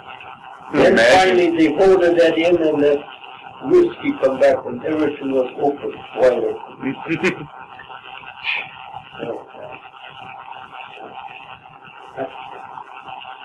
It was a lot of fun. Moonshine. Okay. Did they have a lot? Was there a lot of like car chases and stuff? Cars coming in for hauling the liquor out to Chicago or Minneapolis or whatever, and they get caught or no? No. So far, nobody got caught on the road in that. There wasn't many cars, Sean. Oh. There wasn't many cars. Huh. They were just like scattered cars. Certain ones owned cars and that. Even like the trucks that bring that stuff delivering Jeepers Christ, they had to deliver a lot of stuff to them places. That was like a factory. I bet. Oh, yeah. You can imagine how many in them big vats they had. They were cooking that day and night. They had to. Oh, man. And every farmer around there was getting big money paid up, say, furnishing and wood and watching and stuff like that, Huh. Yeah. So what happened when the whiskey came back and did everybody who was making moonshine just stop making it, or? Sure, you had the equipment, we didn't save none of the stills or nothing because they smashed every goddamn thing. Yeah. Jesus Christ, that was a lot of money there. Huh. But if you could have saved a lot of that stuff, but you could have still had it made to have it, but you didn't have the money, something made to save it now. Yeah. Oh, God. Yeah, that was some hard job for us kids. For hauling that stuff, you had to carry everything. Can you imagine 100 pounds on your back carrying through the woods? Uh-huh. You were just attached. You couldn't go in that same place much because you would make a path. Somebody could follow it. Mm-hmm. And we must have been almost a mile in the woods.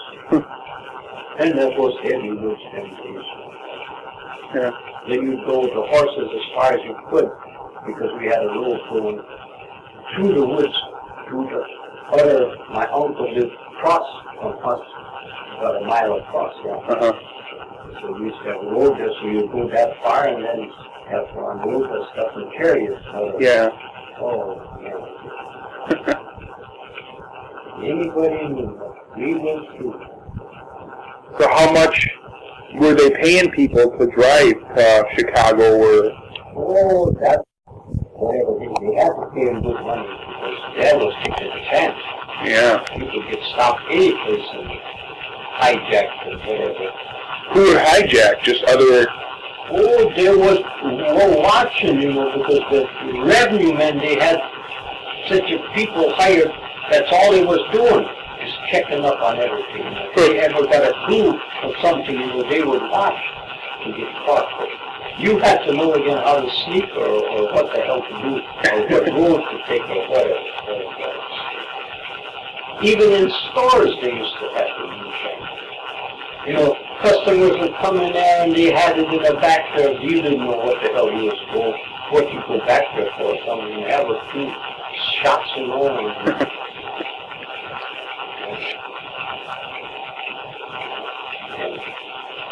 We made it, and it was so pure and everything that you could never make enough before you buy it. Yeah.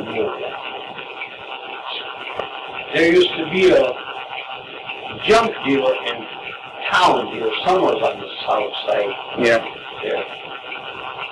That he was buying junk and that he had horses, but small horses. and a wagon. And he found out, and he used to come, maybe once a month, maybe twice a month. Little team of horses come out there and he'd buy 3-4 gallons, and a buggy and away he'd go. And he done with it, I don't know, maybe selling and making money more than we were charging. Yeah. Yeah. Oh, God. And we used to have a neighbor, Flatto, Jake Flatto, like I say, that he was on the drive. He was, he must have been in the 20s when he was a sick. And he'd come over to the house because he knew he was making moonshine. And he wouldn't buy, but he would come and just sit around and drink. Till he got drunk, and he'd go home. Stagger all over the road and that, and then give off because people had seen it. Now, where the hell did he, before was he when he got drunk? Yeah. And that's how it used to be given out. Well, I used to drink too. But not when we were making moonshine. He was just a young kid, like me. Maybe he was 12, 14, and I was maybe 10 or 11. And moonshine love. We used to go with a Model T then, pretty often, all around the farmers. Farmers used to drink that for medicine after work or cold or something. They had it for more medicine, not say, I'm going to drink and get drunk, you know. Yeah. They work hard and drink a schnapps after work, you know. That was so pure, I'm telling you. And them people on that Mirador and through there, they were all, I don't know what nationality was. They all Indians or... liked to drink, yeah. Yeah. And they knew already, that we'd come around maybe Oh, Germans like having... next week or maybe a week or so from them, and we'd be drive in and they knew what we come there for. We'd give them a sample of drink, all this, and then they would buy whatever they wanted. Never too much. Maybe a gallon would be the most people ever bought. Oh, yeah. So, but that was depression. I mean, everybody had just pennies then days. Yeah, right. But they used to like the moonshine when we bought. Well, I had to go work the rest of the year. Yeah. And then there was every week or weekend there was a party in houses, they used to have. Then there was moonshine. Then the guys would drink and get drunk and dance and whatever. House parties then. And the women always made some kind of a lunch, Yeah. Oh, that was fun then. Barn dances. People had built barns, and they had a floor put on the second floor, Yeah. and they had stairway up there, and you would go to dances and everything. And that's all there was then. There was just moonshine. Just they'd have a band playing and... Always would be somebody, maybe a concertina only, somebody that could play, or accordion or something like that. They didn't have bands. No, just the guy with... Just one or so. Then everybody had to pitch in, they'd make a little collection of nickels and dimes. Pay the guy. To pay the guy for that. Yeah. Hey, pass the hat. Yeah. Just like when we were going to senior citizens, after we were retired, we used to go. They used to have places where you could dance, and the guys come there with a concertina, especially that Ben Fionek from around here. He'd come, he could play a concertina there, and play, and we'd dance and dance. A hell of a time. But this was already now senior citizens, yeah. And there were so many. John Polly, that's my brother-in-law, was married to Regina, my sister. He used to play a concertina. Yeah. From a kid on. Hell, he used to go to the house there and he would take the concertina out and play, in them days. And first, when the radios come out, they were the first ones that had a little radio of some kind You could only get certain things. Then we go over there and listen. They had some different programs with that Jack Benny and all of them there, them days. And you go there spending evenings watching TV. Huh. But it was hard to get anything then. I suppose. Oh, Do you guys ever go to the Fox Theater on Main Street? yeah. What kind of stuff did they have there? Like I said, they used to have nice shows, yeah. Then they used to have them, what they call Madison shows or some damn thing. The people act, I mean, normal, you know. People just acting. We used to go there. Hell, you'd pay 5 cents to go to them. People would gather over there, holy Christ, just to watch them. Like doing like shows, like skits, or just... Themselves. Plays, like in school, you know, they used to have plays and stuff like that. Huh. Oh, that was a lot of fun. Where the hell was that? By the hospital there, that one building we used to go to. That's when the kids were small. And we had a lot of fun seeing different kinds of...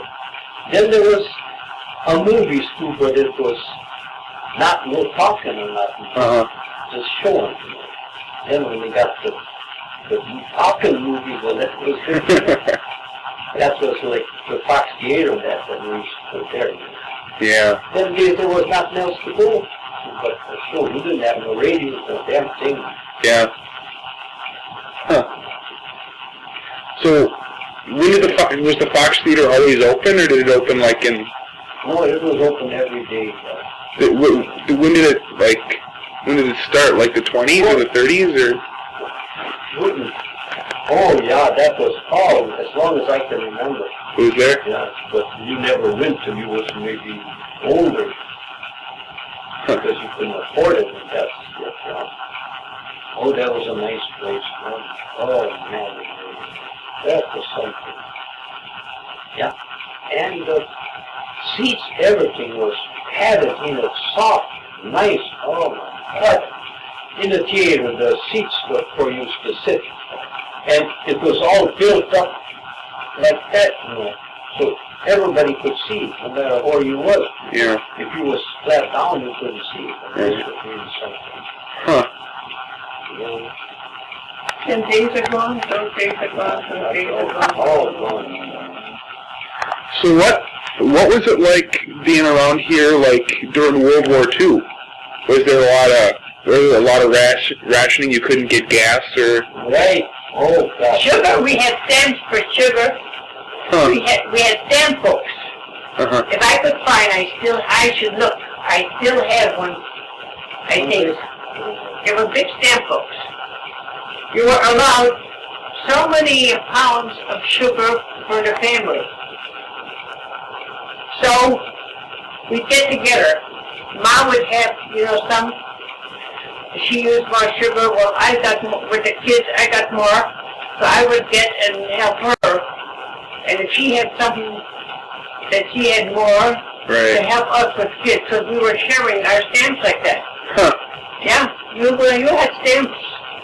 Sugar stamps, what was it, coffee stamps? Even gas. Yeah. For cars. You was only allowed so much.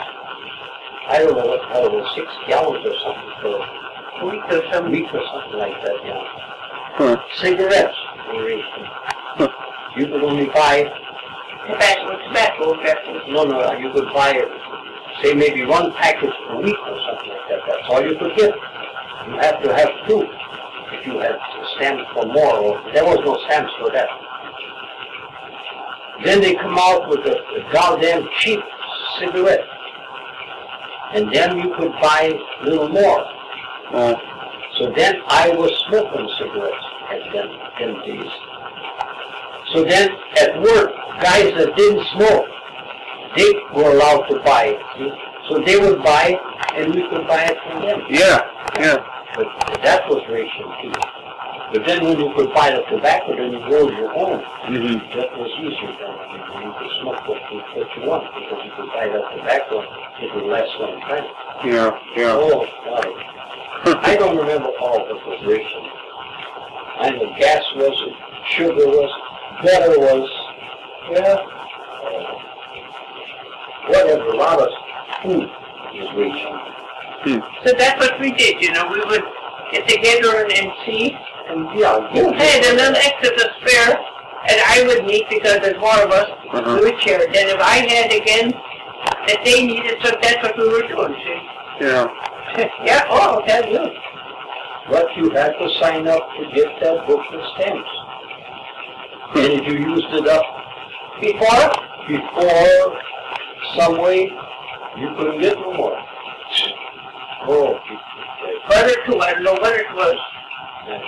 And stuff. And again, people that can use butter and got more than they can use, they sell it. well, I mean, I was glad to get it there. So what else? Was it lard that time too? Right. A lot of it, too.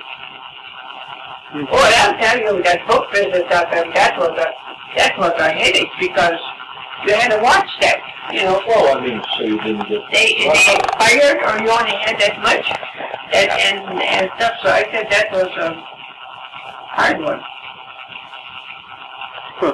So what else?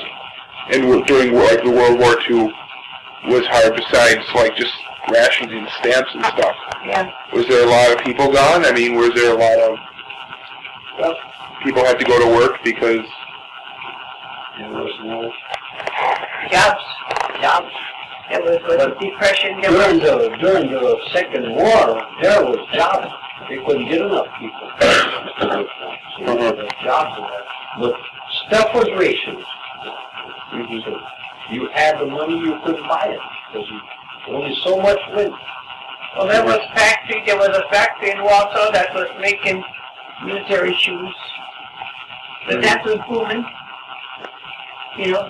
Oh, yeah, them Remember that, the Koskis used to work in that there? And the shoes, you know, for soldiers, that was heavy going. And clothes. We even, from school, Red Cross, we used to get together, all the women meetings and stuff. And we used to sew stuff for the soldiers. And they send it out. Women would knit sweaters for the boys. all kinds of stuff. All kinds of stuff. We sew in pajamas for them and stuff. And then they would, when they get that all, you know, that's what you call it, it was a batch, whatever it say, you know, then they ship it. Well, if it got there, fine. But if it got lost on the way, that was it. A lot of stuff that was. Oh, you should see There where was people that were watching for that. The big shots, you know. They would stop that and take the stuff. and help. There's women knitting, you know, in a class of knitting, and then, well, everybody's knitting for some soldier boy a sweater. Well, this one woman was knitting, and she put her name someplace in this thing there, folded up and stuff. yeah. So, there was another woman working in the office. And this woman came and said, oh my God, she said, you got a pretty sweater on. Oh yeah, I bought it at the time. Yeah. She looked, she said, hey, that looks too much like the sweater I made.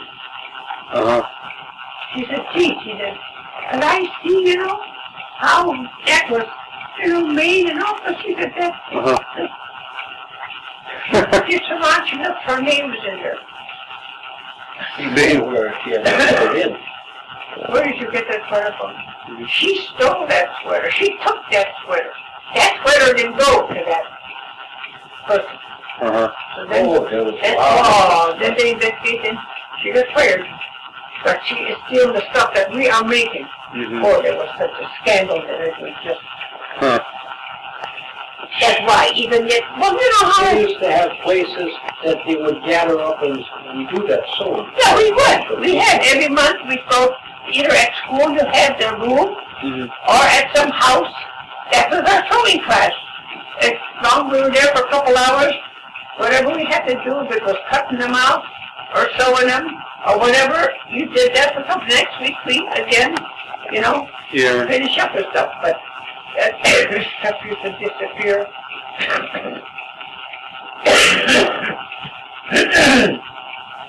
The same things like they used to ship that load out and disappeared. Mhm. Those trucks would disappear with that load of stuff. And stuff, so we tell them, smugglers all along the line. Yep. But, we used to do a lot of that. Just like it was on WPA. That's what the That kids was given work for people. Yeah, that's what I did there. It was During that depression, there's no way you could do no place, no jobs. So they set up a WPA. That's what it was called, what it meant. Then you go someplace, like I went to the paper mill. You got what, 40 hours? Yeah. You got the that year. Then we was unload that pulpwood out of them gondolas by hand. Well, Start from the top, it wasn't so bad. You have a platform to the pile, and you go on that pile. You know how to slant out of that. But when it comes down to the bottom already of that gondola, then you have to crawl out of that and go keep going up on that hill. Boy, on your shoulders you had to carry them timbers. When it got too big that you couldn't handle it, and then they had the tongues, they call it, with grabs. yeah. And you go about, say, 3 feet from the end, and one guy on each end and the guy in the back carry the rest. Then you go up there like that. You got so goddamn sore in a week's time or so that you couldn't stand it no more, but then you got used to it. Yeah. More and more. carry all of those heavy long, one is small, one is big. Oh my God, that was horse work. You had to go to a pretty big one that you could put on your shoulder and you walk like that. Boy, That's what slavery. then when you got broke in, just, that you was tough, and you was done. Never do it now. 30, what was it, 30 cents an hour? I think so. 30 cents an hour, that was the wages. Suppose, I guess. You pay that for a stamp now. Well, when I started, that would be in 1938 or 39 when I started the lullabies. That was 25 cents an hour. And then on the machines and everything. Then they put piecework. They give you so many minutes, to make them pieces. You have a big truckload and all of that stuff to do. If you was good at it, you could make a little money. But if you made a little bit too much, hell, if it was 25 cents an hour, I could make as high as $5, $6 an hour by piecework. Yeah.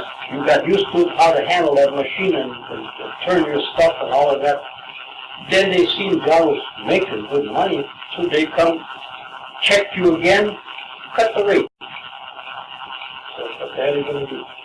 And for everything you had a ticket. Then I used to, while I make good, I kept the tickets from one day to another, or maybe for a week. You could do that. So I made it pretty near even every day. Yeah. Then they got smart to that. You had to turn in every ticket, only was good for that one day. 3 times I walked out of that factory, lullabies. I told them to shove it, and I was going, and they started cutting me in that. Oh, they begged and begged, come back. He says, we'll see if we can make it better for you or something like that. Went back until I got pushed out of there by the government. Yep. The service. I was glad because Jesus Christ, when I was working with that wood on the lathe and on the dovetail for the drawers and all of that's all on machines. Yeah. It was hard work. And slivers in your hands from that wood. Oh my God. I used to come home, she'd be picking and I'd be picking for hours, picking the slivers out. Next day you go again all sore, punched up. So what all jobs did you have after you? So you started off I started out first for carpenter, just to help the kids. Yeah. Then we had a guy, a roofer in town, putting out these build-up roofs, you know, with tar, paper, then you nail that there, then you put tar again, roll paper in there, and then last you knock the whole thing. 300 and some degree tar has to be boiling. You put it on there, and the minute you put it on there, you know, it's set and that's what's a build-up roof. I must have worked maybe for 3 years, just off and on though, when they had. Right. Then let's see, from there, I don't even know. We used to go to farmers during the spring, planting stuff, you know, for $1.50 a day, and in the fall again for harvesting and stuff, just around the neighborhood for the farmers. Then the next place, I worked on that 10 going west. That was the old 10. We used to work for a contractor building them circles around the bridges and that, you know, when they put the bridge in, you had to build it all out of stone. All the way from the bottom way to the top. Built out of scrap stone. Laying them stones in there so they weren't breaking up. And when that was done, I went to worked there for about 3-4 years. Then went for the railroad. So when did you work for that WPA at the factory? That there was two. Then they'd give you chances like hauling stone or filling in from the roads or something, you know. Hey, remember when Mike was working for that, they were planting trees? WPA. Yeah. No. CC. That was, the Civilian Conservation Corps, yeah. Yeah, one of my brothers, Mike, that died this year ago. He went, because there was so many of us home, so he went and signed up to the CCs, and that's where he went. And it was like service. Yeah. You got your uniforms and everything. You got your glove there, They would clear different roads and say in woods and stuff. Plant new trees. Plant little trees and that was a WPA just to give them something to do. And Fred, he used to be there for a few months, you know, and he'd come home. I don't know how the hell he was ever come home, because there was no cars or nothing then. And he'd come home and go back. Well, it was like a job, you know, that's all, there was nothing else to look forward to. Boy, that was tough. All of them boys in that age, you know, and that was, we could have too, but we were home to work on the farm again. And he just made up his mind and he went in. He must have been only maybe 14 years old or something like that when he went in. And then from that he went into service. Oh, no, that was when he was a kid. No, when he went into service, he was working in Chicago or something. Yeah. He was working there when he went into service. Then he left that car and he had that shift, remember? He said, might as well use it. And when he came back, he took it back with him. Oh, God. Yeah, that's what, and there's so many things you can't remember. Oh. Yeah. And so, do you guys know a lot of people that went over to Europe or anything for the war? Or? You mean soldiers? Yeah. Well, his cousins. Yeah, and I remember the First World War. Really? One of my cousins, Przybylski. Well, he must have been, I was, maybe 8, 9 years old, but I can remember. Because there was, lived little ways from us on the farm too, and they were big boys with them already. And he must have been in the 20s then, when he got drafted. To go over for the First World War. And Wally was drafted too. the Second World War, but not the First. First World War. And they took him out of, what was there? Well, there was about 3 boys. One was older and the other one was next, younger, and none of them got drafted because he did. Oh. Oh, they really felt bad them days. That was in 19, It had to be like 17. 17, 18, yeah. I think 1918 is when he got drafted. Yeah. Huh. But he come out all right with his time in. And John Polly, my brother-in-law, he was drafted too, but he never went across. Oh. He stayed in the States. They put him in the shipyards where they were building ships. Oh. Yeah, that's what he went in there and ended. We didn't have to go there. Huh. Yeah.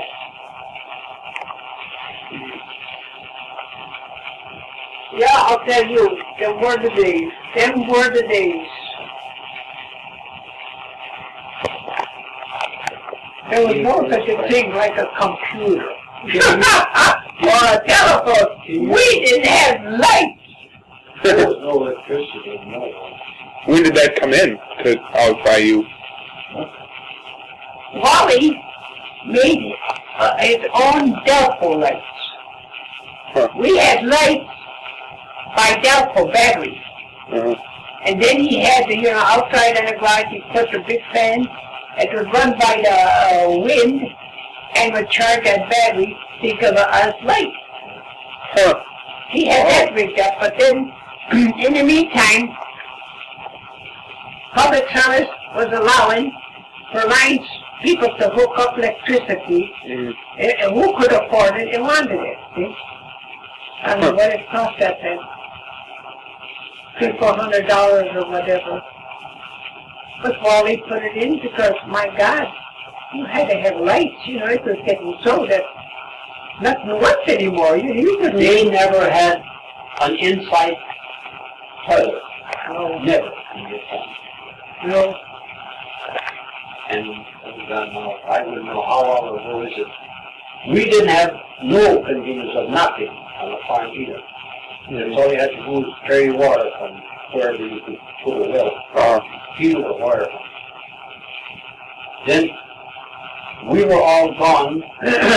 Then my brother Johnny, he was second from the youngest, third. He took over the farm.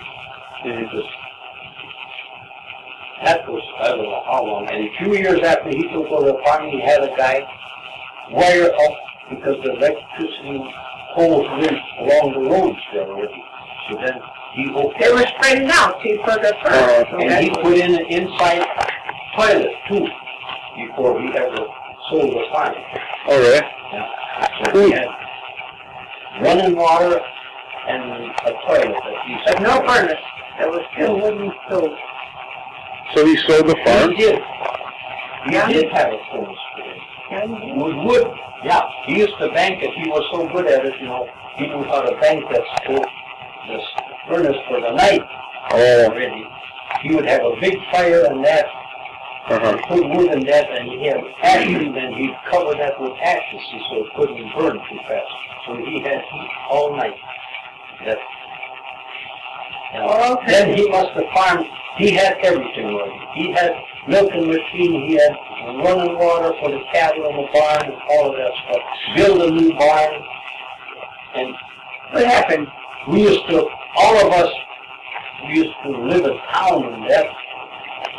Someone would go and help them. Uh-huh. Harvest and hay and everything. All the time somebody would go there and help them.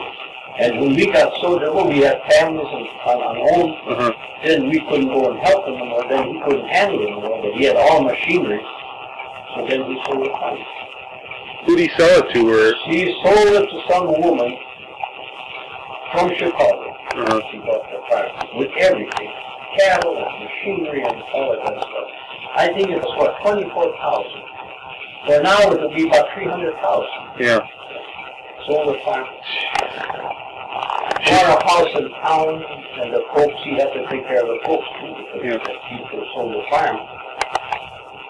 So then what, about 2-3 years when he lived in town, he went work for a mold and trucking. he was working around here for a while. Yeah. Then he had to make a trip with another guy to Chicago. Oh. Took loads over there, unloaded and coming back. He had trouble with his lights on the truck. Had my van. Big flatbed with sand plowed into them, killed them, crushed them. We never seen nothing of it. Pick him up in pieces. He was standing on a running board, off on a shoulder, on He was holding the light for the other guy that was doing what he was supposed with to some do. wiring there he was doing underneath the dash. That's where he got it. The other guy got hurt too. Oh, bad. But he got fresh complete. Wasn't that the first trip? First trip First trip. out of town. And he didn't go alone. There were two guys. He was with his truck, and the other guy was his truck. They were following one another, you know. Yeah. We had a jury case for 3 days in Appleton. I don't know why the wires and everything was from there. And that's all he got was his burial. Paid $3,500. $3,500. That wasn't enough to cover nothing. Oh my God. Yeah. Oh, I said that. You backtracked. You know. Yeah.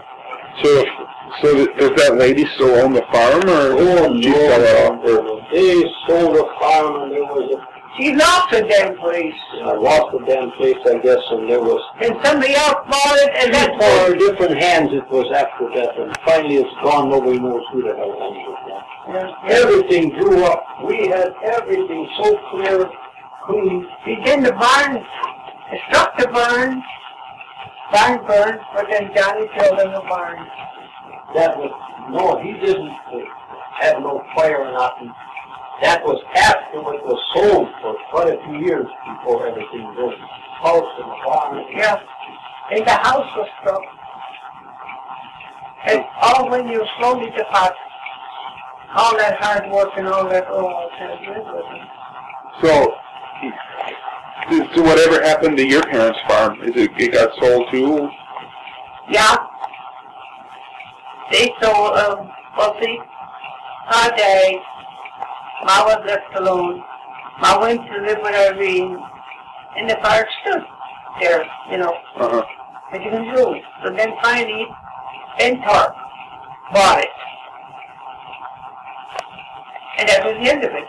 Everything, then the house was ripped down and built. Somebody built a house on there, and there's somebody living over there. And that was the end of our farm too. How do you get out there? Okay, do you take 10 out? Do you just take the road up to Dubay, or? No. Well, you wouldn't know what house or where. It was along the river. You know, as you go down 10, there is that tavern and that eating place there. That's where you would turn off, go along the river. It's full of homes there. And then, well, now on the place is a new home. We know where it is because, you know, and stuff on that left-hand side is a little big home built there. But that's all you have to do is just keep going in around the river there. But there's the barn is standing there with, you know, dilapidating because nobody is taking care of it. And stuff. So that's just that the other buildings are all gone. It's just which is the barn is there yet. The house is big. Well, the barn is on a different piece of land that Ben's daughter owns. And that other piece they sold here, where the home is built, that's another piece somebody else owns that belongs to this Millbox Jerry's wife's brother is there. You know, that's all that's left out of our place and stuff.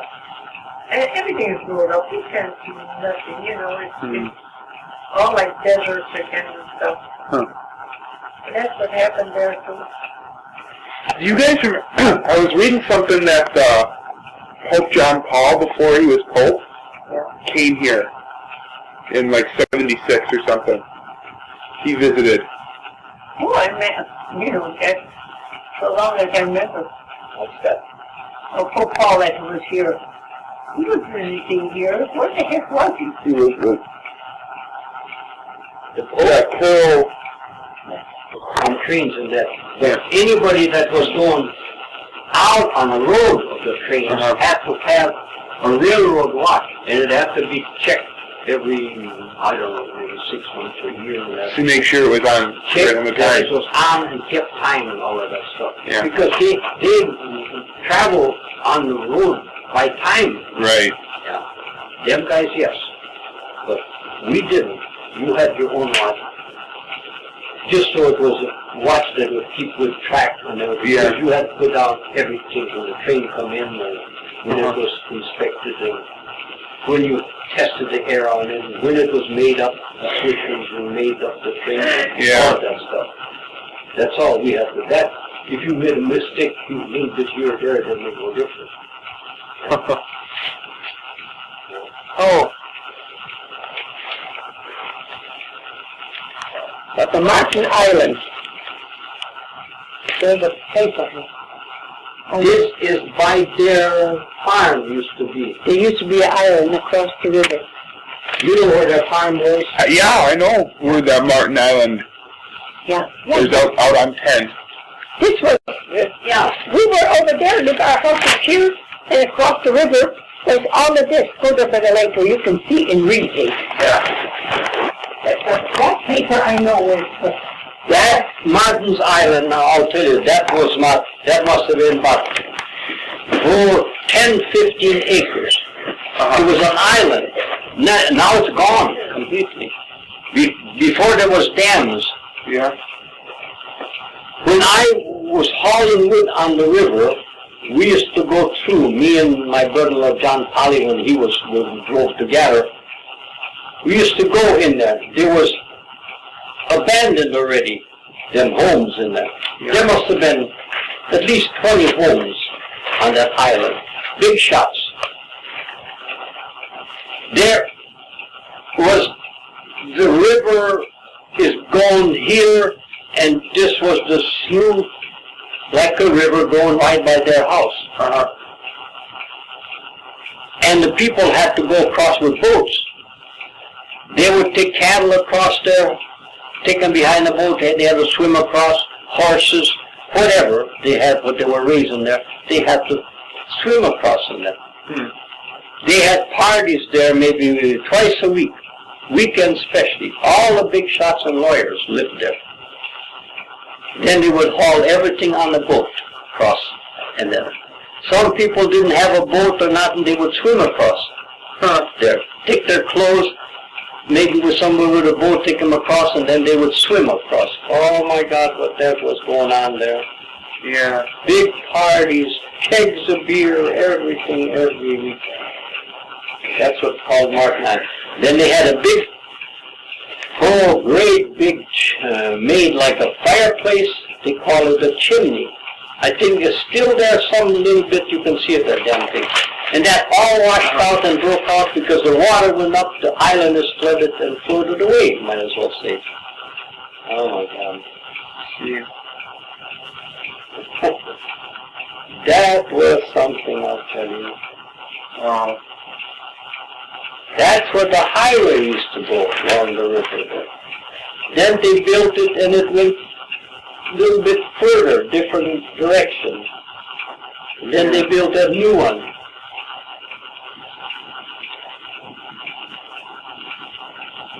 All of that stuff, a person could only save them pictures, at least, of them things that they showed back.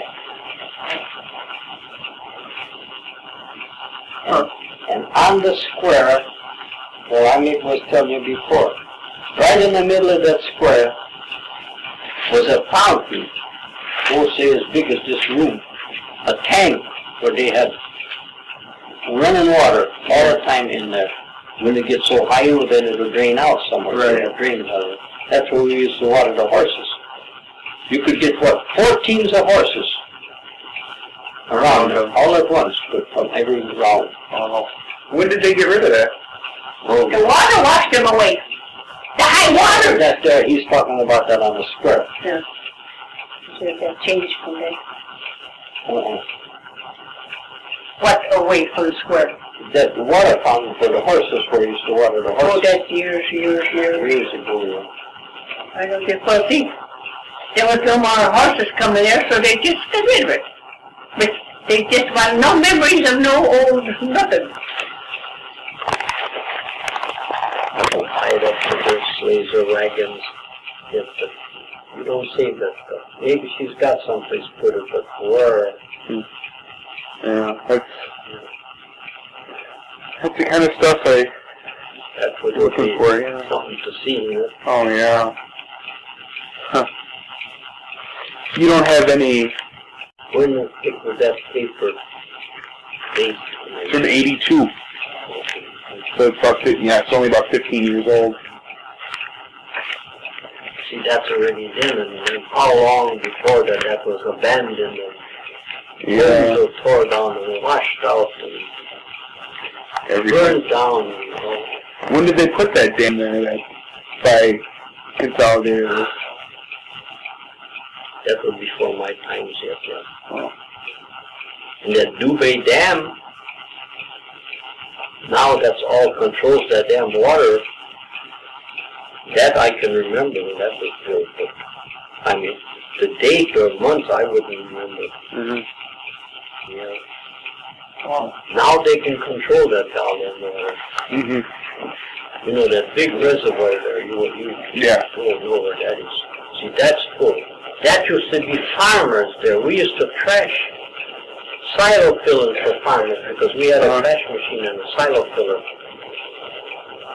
I would go with John Polly, the brother-in-law, and together we would go from farmer to farmer through there. That was all woods, farmers, fields. Now they flooded that all. It's all underwater. All the wood was cut out. My dad and my oldest brother used to work there for a few years, cutting that wood and burning it. Some of them people took, and logs and stuff like that, and just cut down and burn it and pile it up. Oh my God! Just to clear it, and the stumps and everything were left. I suppose they're rotted in there and petrified or whatever. About basements, everything of homes and of barns, that was all left there too. That's all in there somewhere, but it's covered in deep because that's a big. Then they had to buy out all them farmers and everything to consolidate the paper. Had to buy out all them lands and all of that stuff to flood it, to have that reserved water, so they can control it for the power as much as they want. Even if it don't rain or nothing for months, they still got enough supply that they can keep using it. Sometimes they get down pretty darn low. Before they get to it. Oh my God.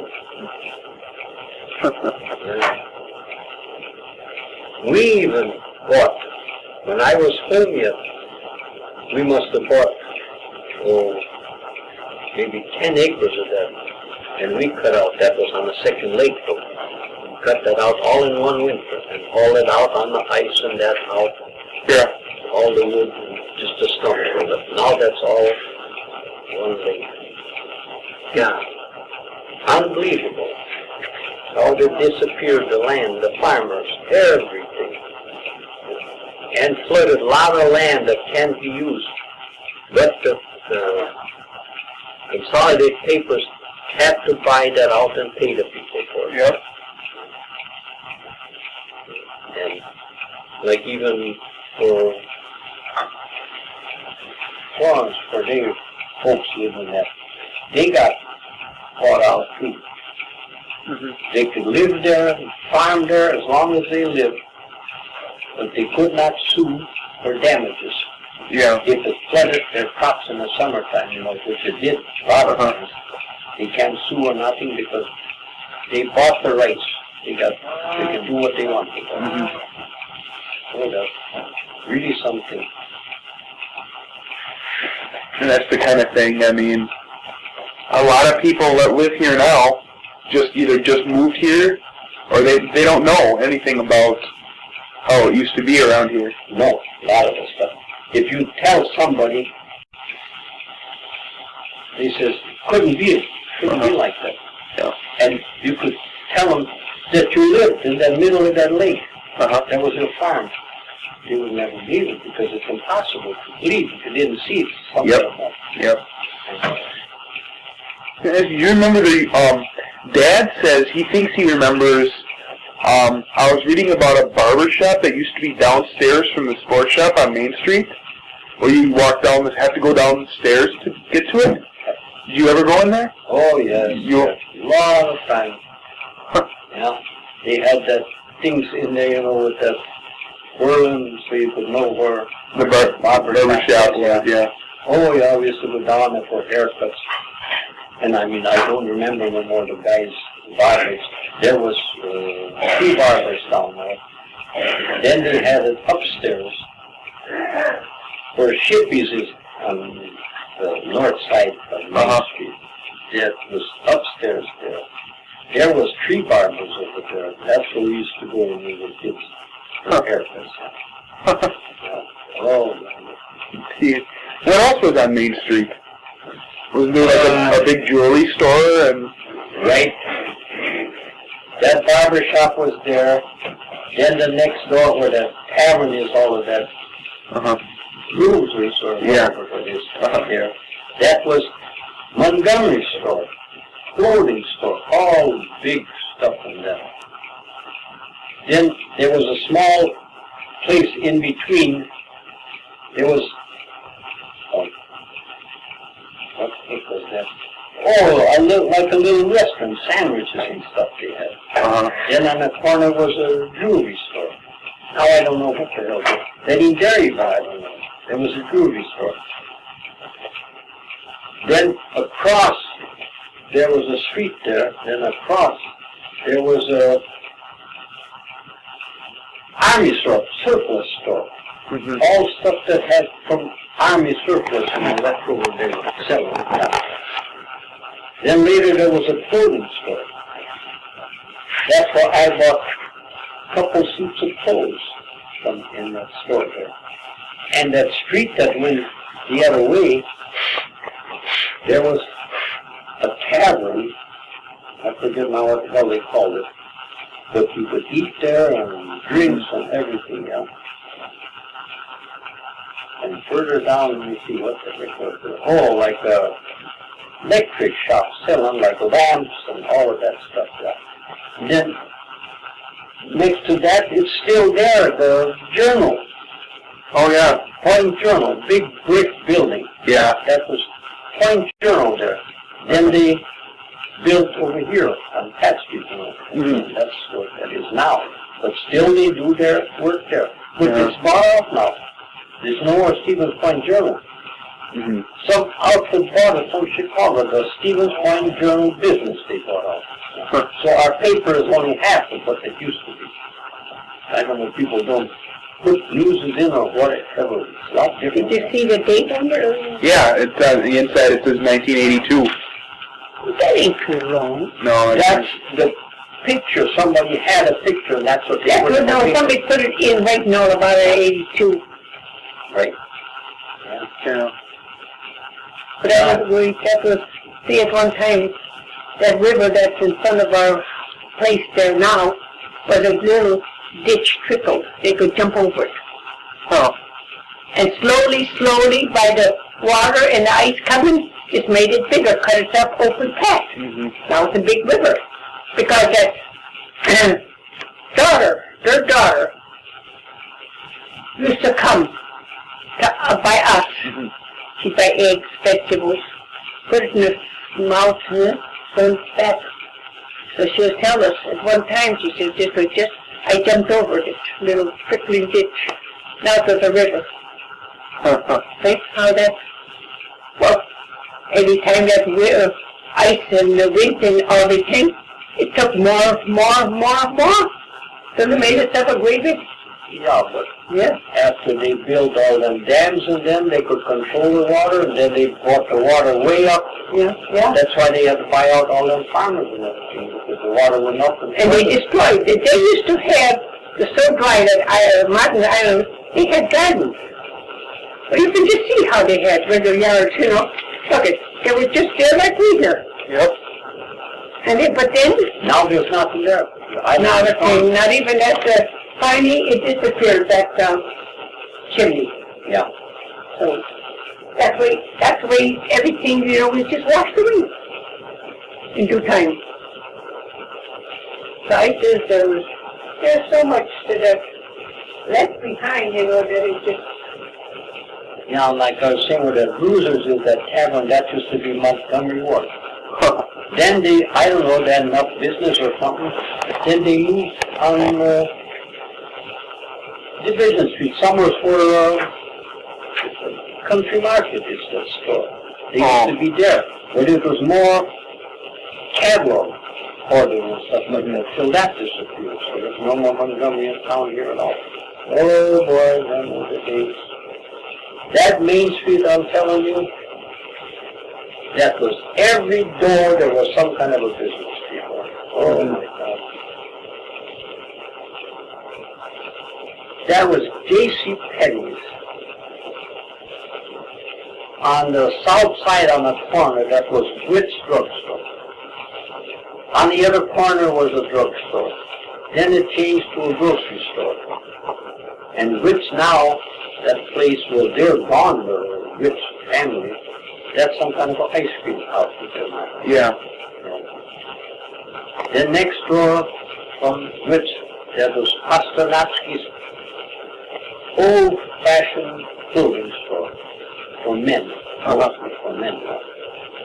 Then next door was Penny's, big store them days. Yeah. They had them things, such cups that you put the slip in there and pull whatever, and it would go to the cashier from every corner of the building. And then to put your change or whatever in there, and it would come down, and the clerk would give you the change, and that was something. Uphill. You put that in there and turn that thing so the slip or whatever money was in there, then you just pull that cord, zoom, that thing would go up there. what was that? In Penny's, remember how they had that booth up there, and that's where the cashier was. Penny's.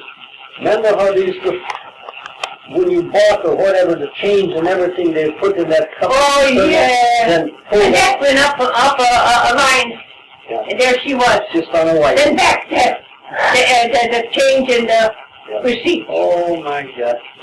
Yeah, I forgot all about that. I didn't remember that yet. Oh, things were so. And what Things were run by pencil and paper. Yeah. Yeah, that really was something. The first banks, everything was paper and pencil. There was no adding machine. There was no nothing. Grocery stores took your order and took out everything was counted, pencil. And marked on a little sheet like that. Yeah, Then they kept one slip and one slip to give to you. yeah. That's where that was. Okay. But everything started with pencil, and now it's at the computer where they don't need the pencil no more.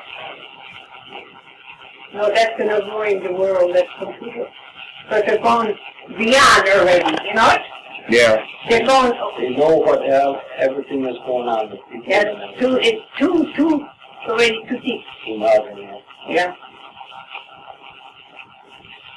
But they can shut off everything by one wrong button. I think that is gone too far. What in the world are they going to do to change?